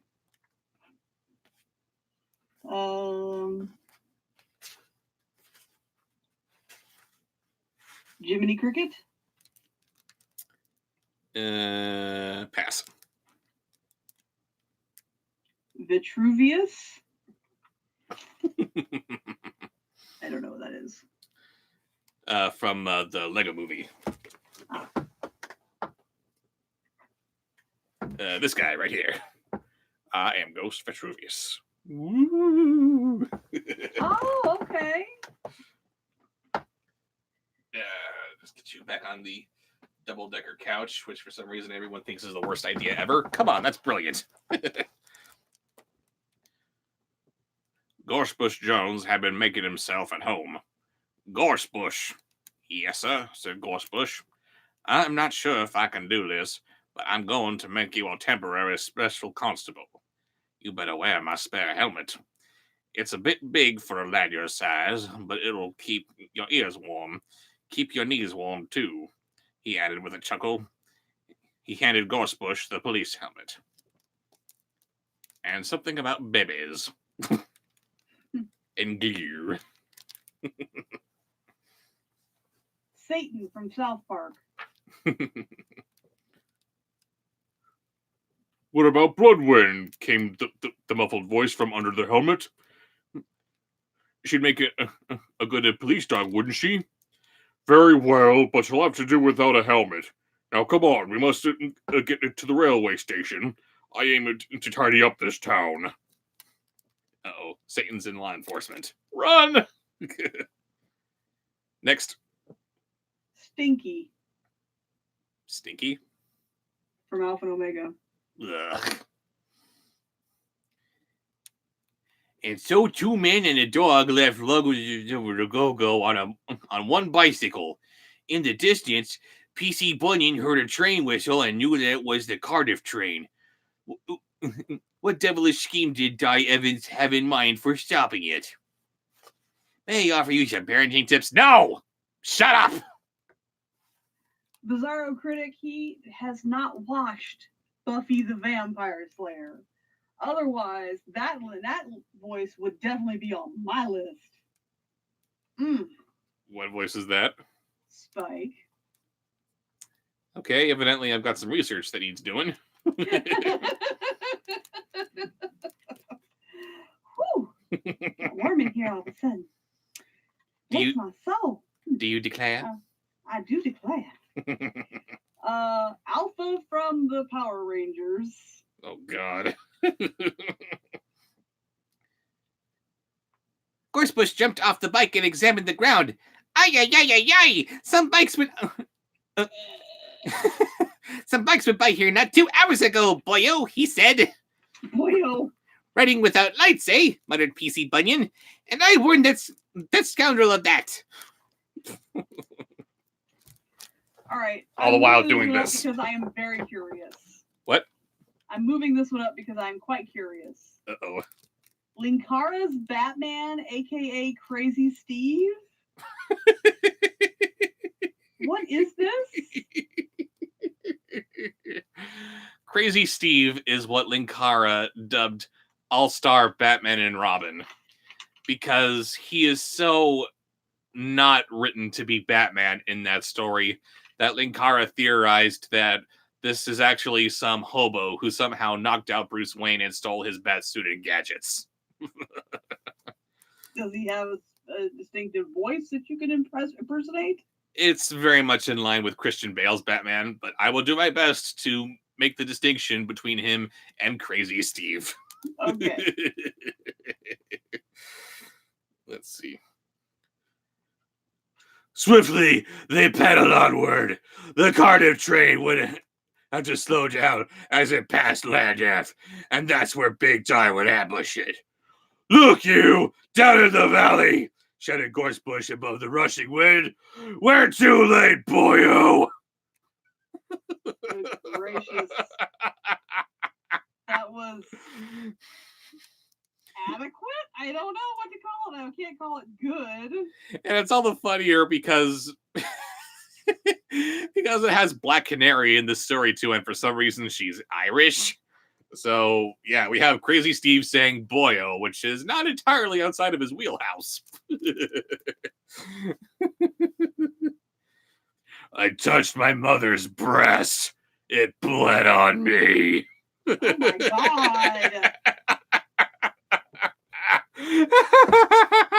Ew. What are you, dense? Are you retarded? Who do you think I am? I'm the goddamn Batman! Apparently you're supposed to use gosh dang.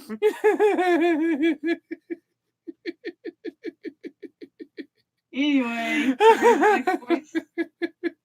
Whenever you're done giggling, I'll tell you the next voice. Oh, come on, that's good. I guess. Next. Mater. There, shining in the moonlight, was a great heap of coal right across the railway track. Big Di was going to derail the Cardiff Express. Up on the hill, PC Bunyan thumbed his three-speed gears up into top gear and pedaled like mad. With the twang, both brake cables snapped. Of course, he had to get a twang in there because of his freaking mater. Next voice. Harley Quinn. Hmm? Harley Quinn. Oh boy. In the one cabin of the engine, driver Tom Lloyd George and Fireman Davies were enjoying a nice hot cup of cocoa, freshly brewed on the firebox. Now there's something you don't often see, said Fireman Davies, looking out the cab windows. Next. All right, again, bumping this up because of curiosity. Linkara's drunk Iron Man? I gotta watch more Linkara. Yes, you do. Down the hill, waving and screaming, came a policeman. A young lad in a large helmet and a barking sheepdog, all on one bicycle. With both axles glowing red-hot in the darkness, the bike drew level with the cabin. What are they saying? Said the driver. Sounded like, stop the train, Tomo, said the fireman. I'm sloshed. Good gracious. Herbert's the pervert. Always a classic. Gorsebush and PC Bunyan were shouting themselves hoarse, and the bike was gradually losing speed. The train began to slip past them. Gorsebush, shouted PC Bunyan. Would you care to jump on one of the carriages and pull the communication cord? I can't afford the £5 fine, moaned Gorsebush. Oh my goodness. Mm-hmm. This is me moaning it. Wow. Next. Blur from Transformers. Oh boy. I'm sure they'll overlook it. Hurry up, closing his eyes tightly and standing up on the swaying saddle. Of course, took a deep breath and launched himself into space. Clunk. He hit the side of the last carriage and clung to the door handle. Excuse me, lady, but I can't. Got time for no matters. His head reached into the first class compartment window, and he grabbed the cord and attempted downward. Screech! Next, Me. you. Mm-hmm. The train braked suddenly and slid to a halt just a few meters from the ambush. A few seconds later, PC Bunyan and Baldwin whizzed up on the bike, crashing right into the bushes where Di Evans and his gang were hiding. All my naughty boys and girls. I don't know what I sound like. Nobody I sound does. different in my head than everyone else here, so Eh. I don't know if that was good or not, but thank you for trying. All I can do is try to use the same kind of inflections and mannerisms that you do. Next. Maury the hormone monster? Pass. Herman Munster. Pass. Bob Ross. Gorsebush leaped off the side of the train and ran over too. He began tackling everyone as a shrill police whistle split the air. Over the hill which has a happy little tree on it, of course. It's over here. See that? Galloped a squad of mounted policemen summoned earlier by PC Bunyan. It was all up now for Big Di Evans. Bloodwind the sheepdog herded the bandits together, and they were marched off for a long spell in jail. And here we go.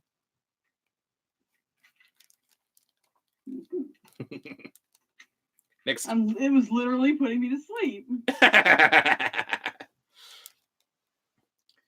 And we are on the final page of this story here, and I'm really starting to feel my voice starting to go. I think we might have to call it quits after this story.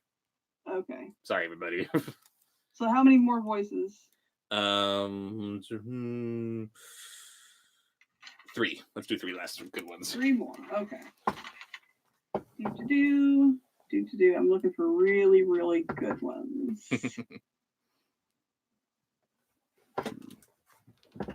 Tweedles from Care Bears Wonderland. Do you know this one? Yes, I do. Okay.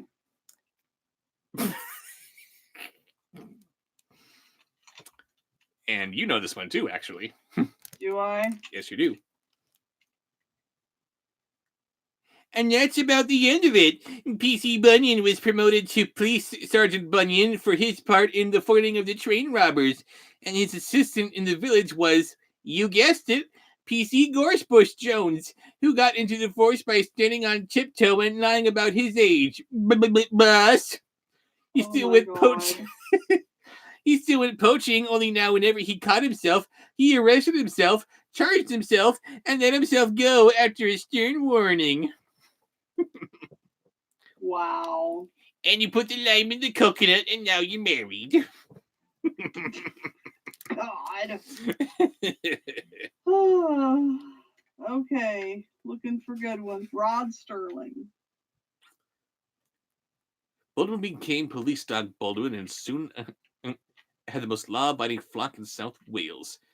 Oh, and Gorsebush's granny arrived safe and well, only to tell Gorsebush off about the language she had heard him using, and to make him shave off the wisps of beard on his chin. In the Twilight Zone.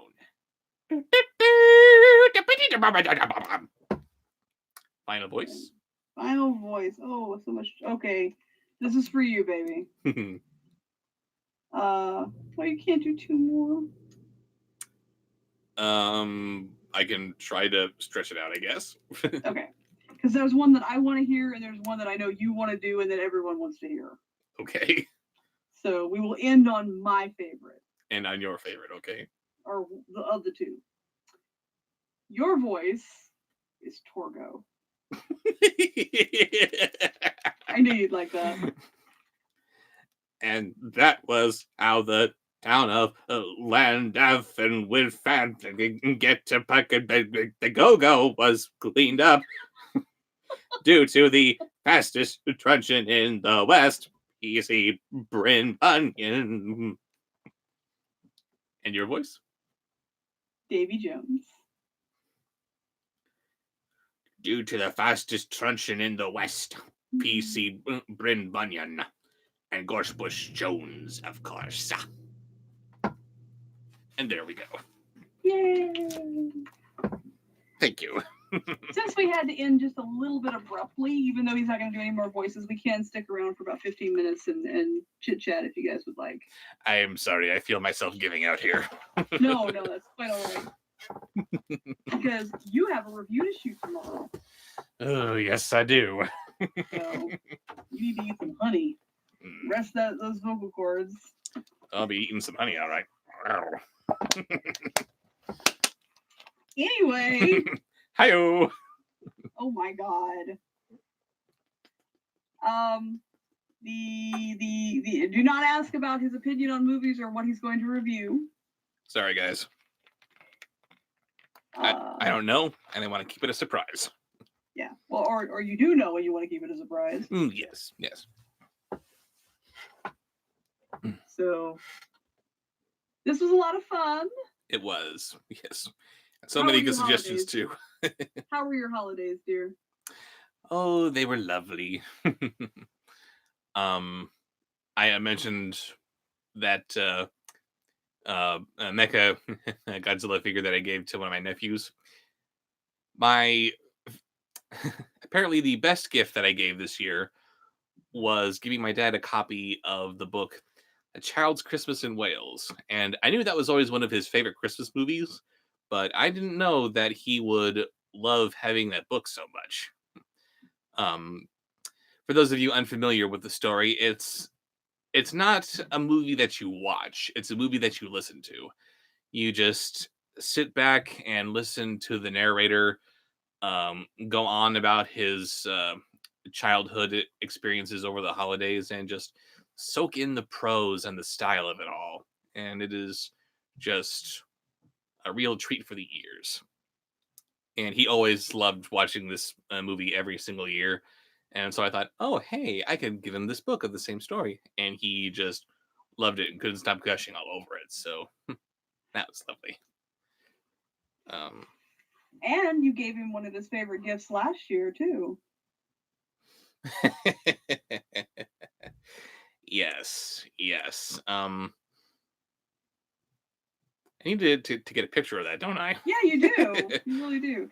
Bobsheaux made a puppet that looked like his dad. Yes, I made a marionette. I made a marionette of him out of a styrofoam egg for the body, and I sculpted his head out of Sculpey and gave him wooden dowel arms and legs and brought my father to life in marionette form.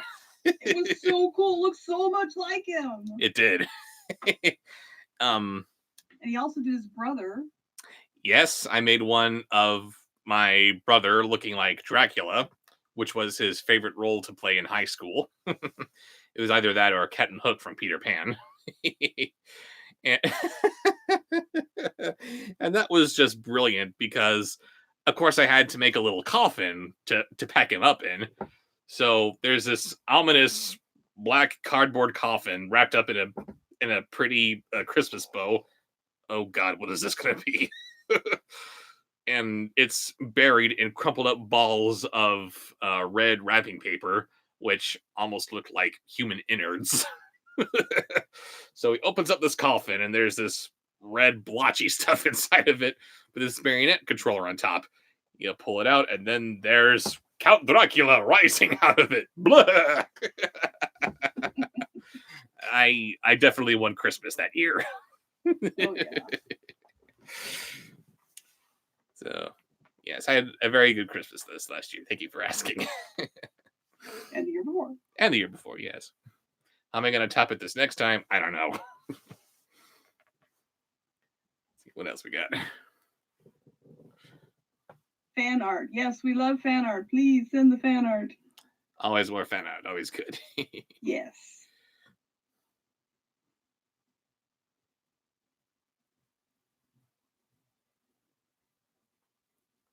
You got a real Spinosaurus tooth for Christmas? Wow. Pretty cool. Mm-hmm. But no cloning. Don't do that. Bad idea.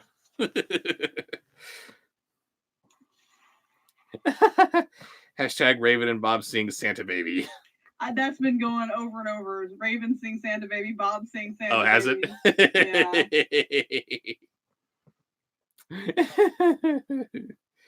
He has a bunch of mail to open, so probably. He Yes. probably got the package. I know I said I was done doing voices. I really shouldn't stretch myself, but I will give you this much. Santa baby, slip a sable under the tree for me. Been an angel all year, Santa baby, so hurry down the chimney tonight. Okay, I'm done. I am sorry I do him so well. Not You really. are way too good at it. I'm not sorry at all. No, you're not.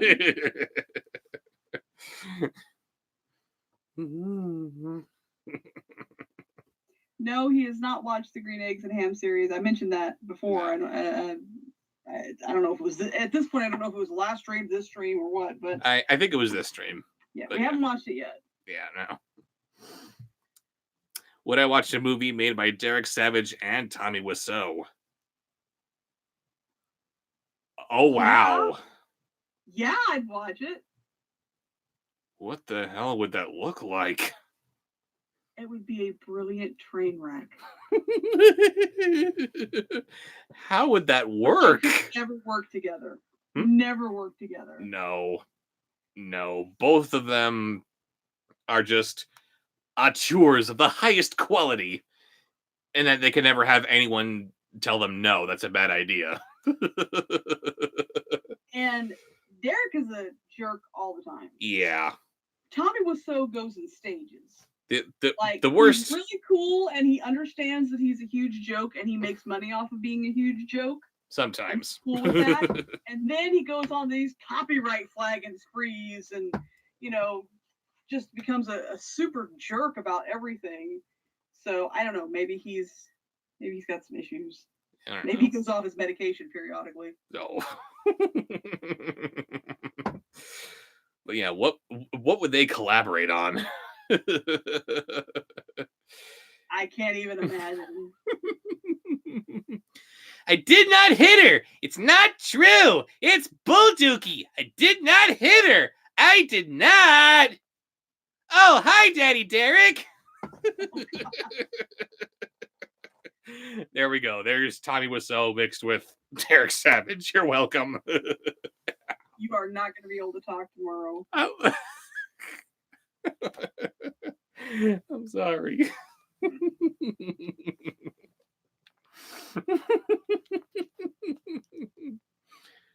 I'm sorry for more laughing still, but that Joaquin Phoenix Joker bit was just too perfect. That was really good. I was so busy writing down voices, it didn't occur to me that you were doing it. And then I'm going, what the hell is he reading that's so funny? What is wrong with you? Oh. And then I felt like a dumbass. I made you think Your what screensaver's going nuts. Yes, it is. It was all glare for a minute. I made you think what everyone in the movie thought. What is wrong with you? What, do you think this is funny? Bam! Poor Arthur Fleck, the biggest unintentional asshole in the world. I'm having a very hard time right now. My mother just died. Yeah, she was suffering from pancreatic cancer, which is just terrible. Dude, what's wrong with you? Nothing. Horrible. Yeah. That whole movie was just beautifully awful. Super Disney fan is curious as to whether you've seen the Brave Little Toaster sequels. I think you should tell the story of the Brave Little Toaster. To answer the question first, I have seen them. And I should probably get around to reviewing them one of these days, shouldn't I? That's not the story. It's not the story. No, I said I was answering the question Hey, first. William, I've already removed that question once. Stop it. Anywho, I was way into the Brave Little Toaster when I was a wee little tiny baby Bobsheaux. Yeah. And one day it just so happened that my house was robbed, and they took the VCR, which back in those days was a pretty big deal, pretty fancy piece of equipment that. And because I was watching this so often, it just happened to have our copy of the Brave Little Toaster in it. I don't know what steps they went through to get it back, but apparently my parents went through hell and back again to get that VCR back, not to simply replace it with a new one, but to get this VCR back in their custody, just so they can get my copy of the movie back. So, thank you, Mom and Dad. I love you. And his dad made him a Brave Little Toaster. My mom did. She Your took, mom did. yes, she took this old toaster and gutted it so it didn't have any of the electrical doodads or whatever still inside of it, and she laminated a face onto it. So, so yes, I've got my own toaster that I've still actually got. I've got it in pieces because, it's only hot glue. It's not going to last forever. But I kept all the component parts and I've got it safely locked away in storage. And one of these days, I need to figure out how to reassemble it. You should get your mom to help you put it back together. Probably. I got to figure out how to work a soldering iron. Sorry. I got to figure out how to work a soldering iron to get it back together. Oh. As a mom, I can relate to this. Was it the night before Christmas Eve or the night before Christmas that you told your mom that all you wanted from Santa was a Pinocchio? And now we're just in embarrassing baby Bobsheaux story time. That's horrible. Your mother's amazing. Yes, she is. Yes, she is. It was Christmas Eve that I said that. And then she spent the entire night making me this little Pinocchio puppet. By hand. Because all he wanted from Santa was a Pinocchio. And I was too dumb at the time to understand that that's just not how Santa operates. You were little.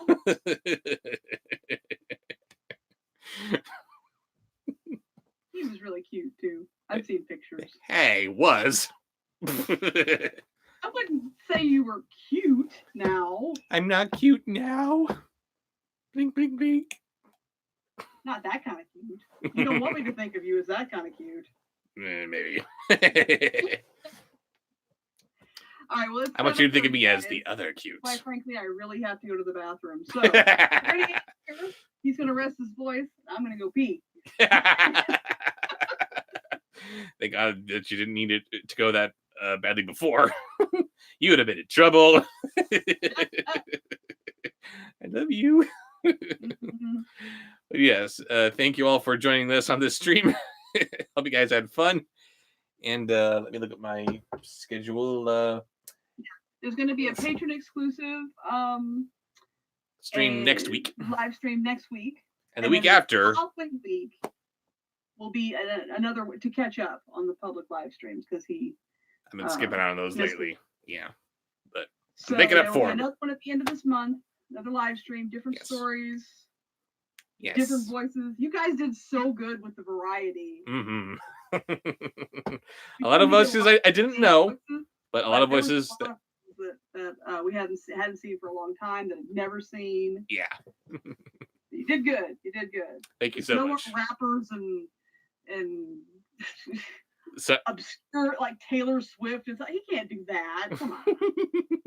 Sorry, guys. I don't know most musicians. I'm lame. Yeah, you're lame, but I love you anyway. Hey. That's true. Okay. All right. We will go ahead. Zooey Deschanel sang. All right. What do you want? Just you, baby, as you are. Oh, thank you, baby. I'll see you guys later.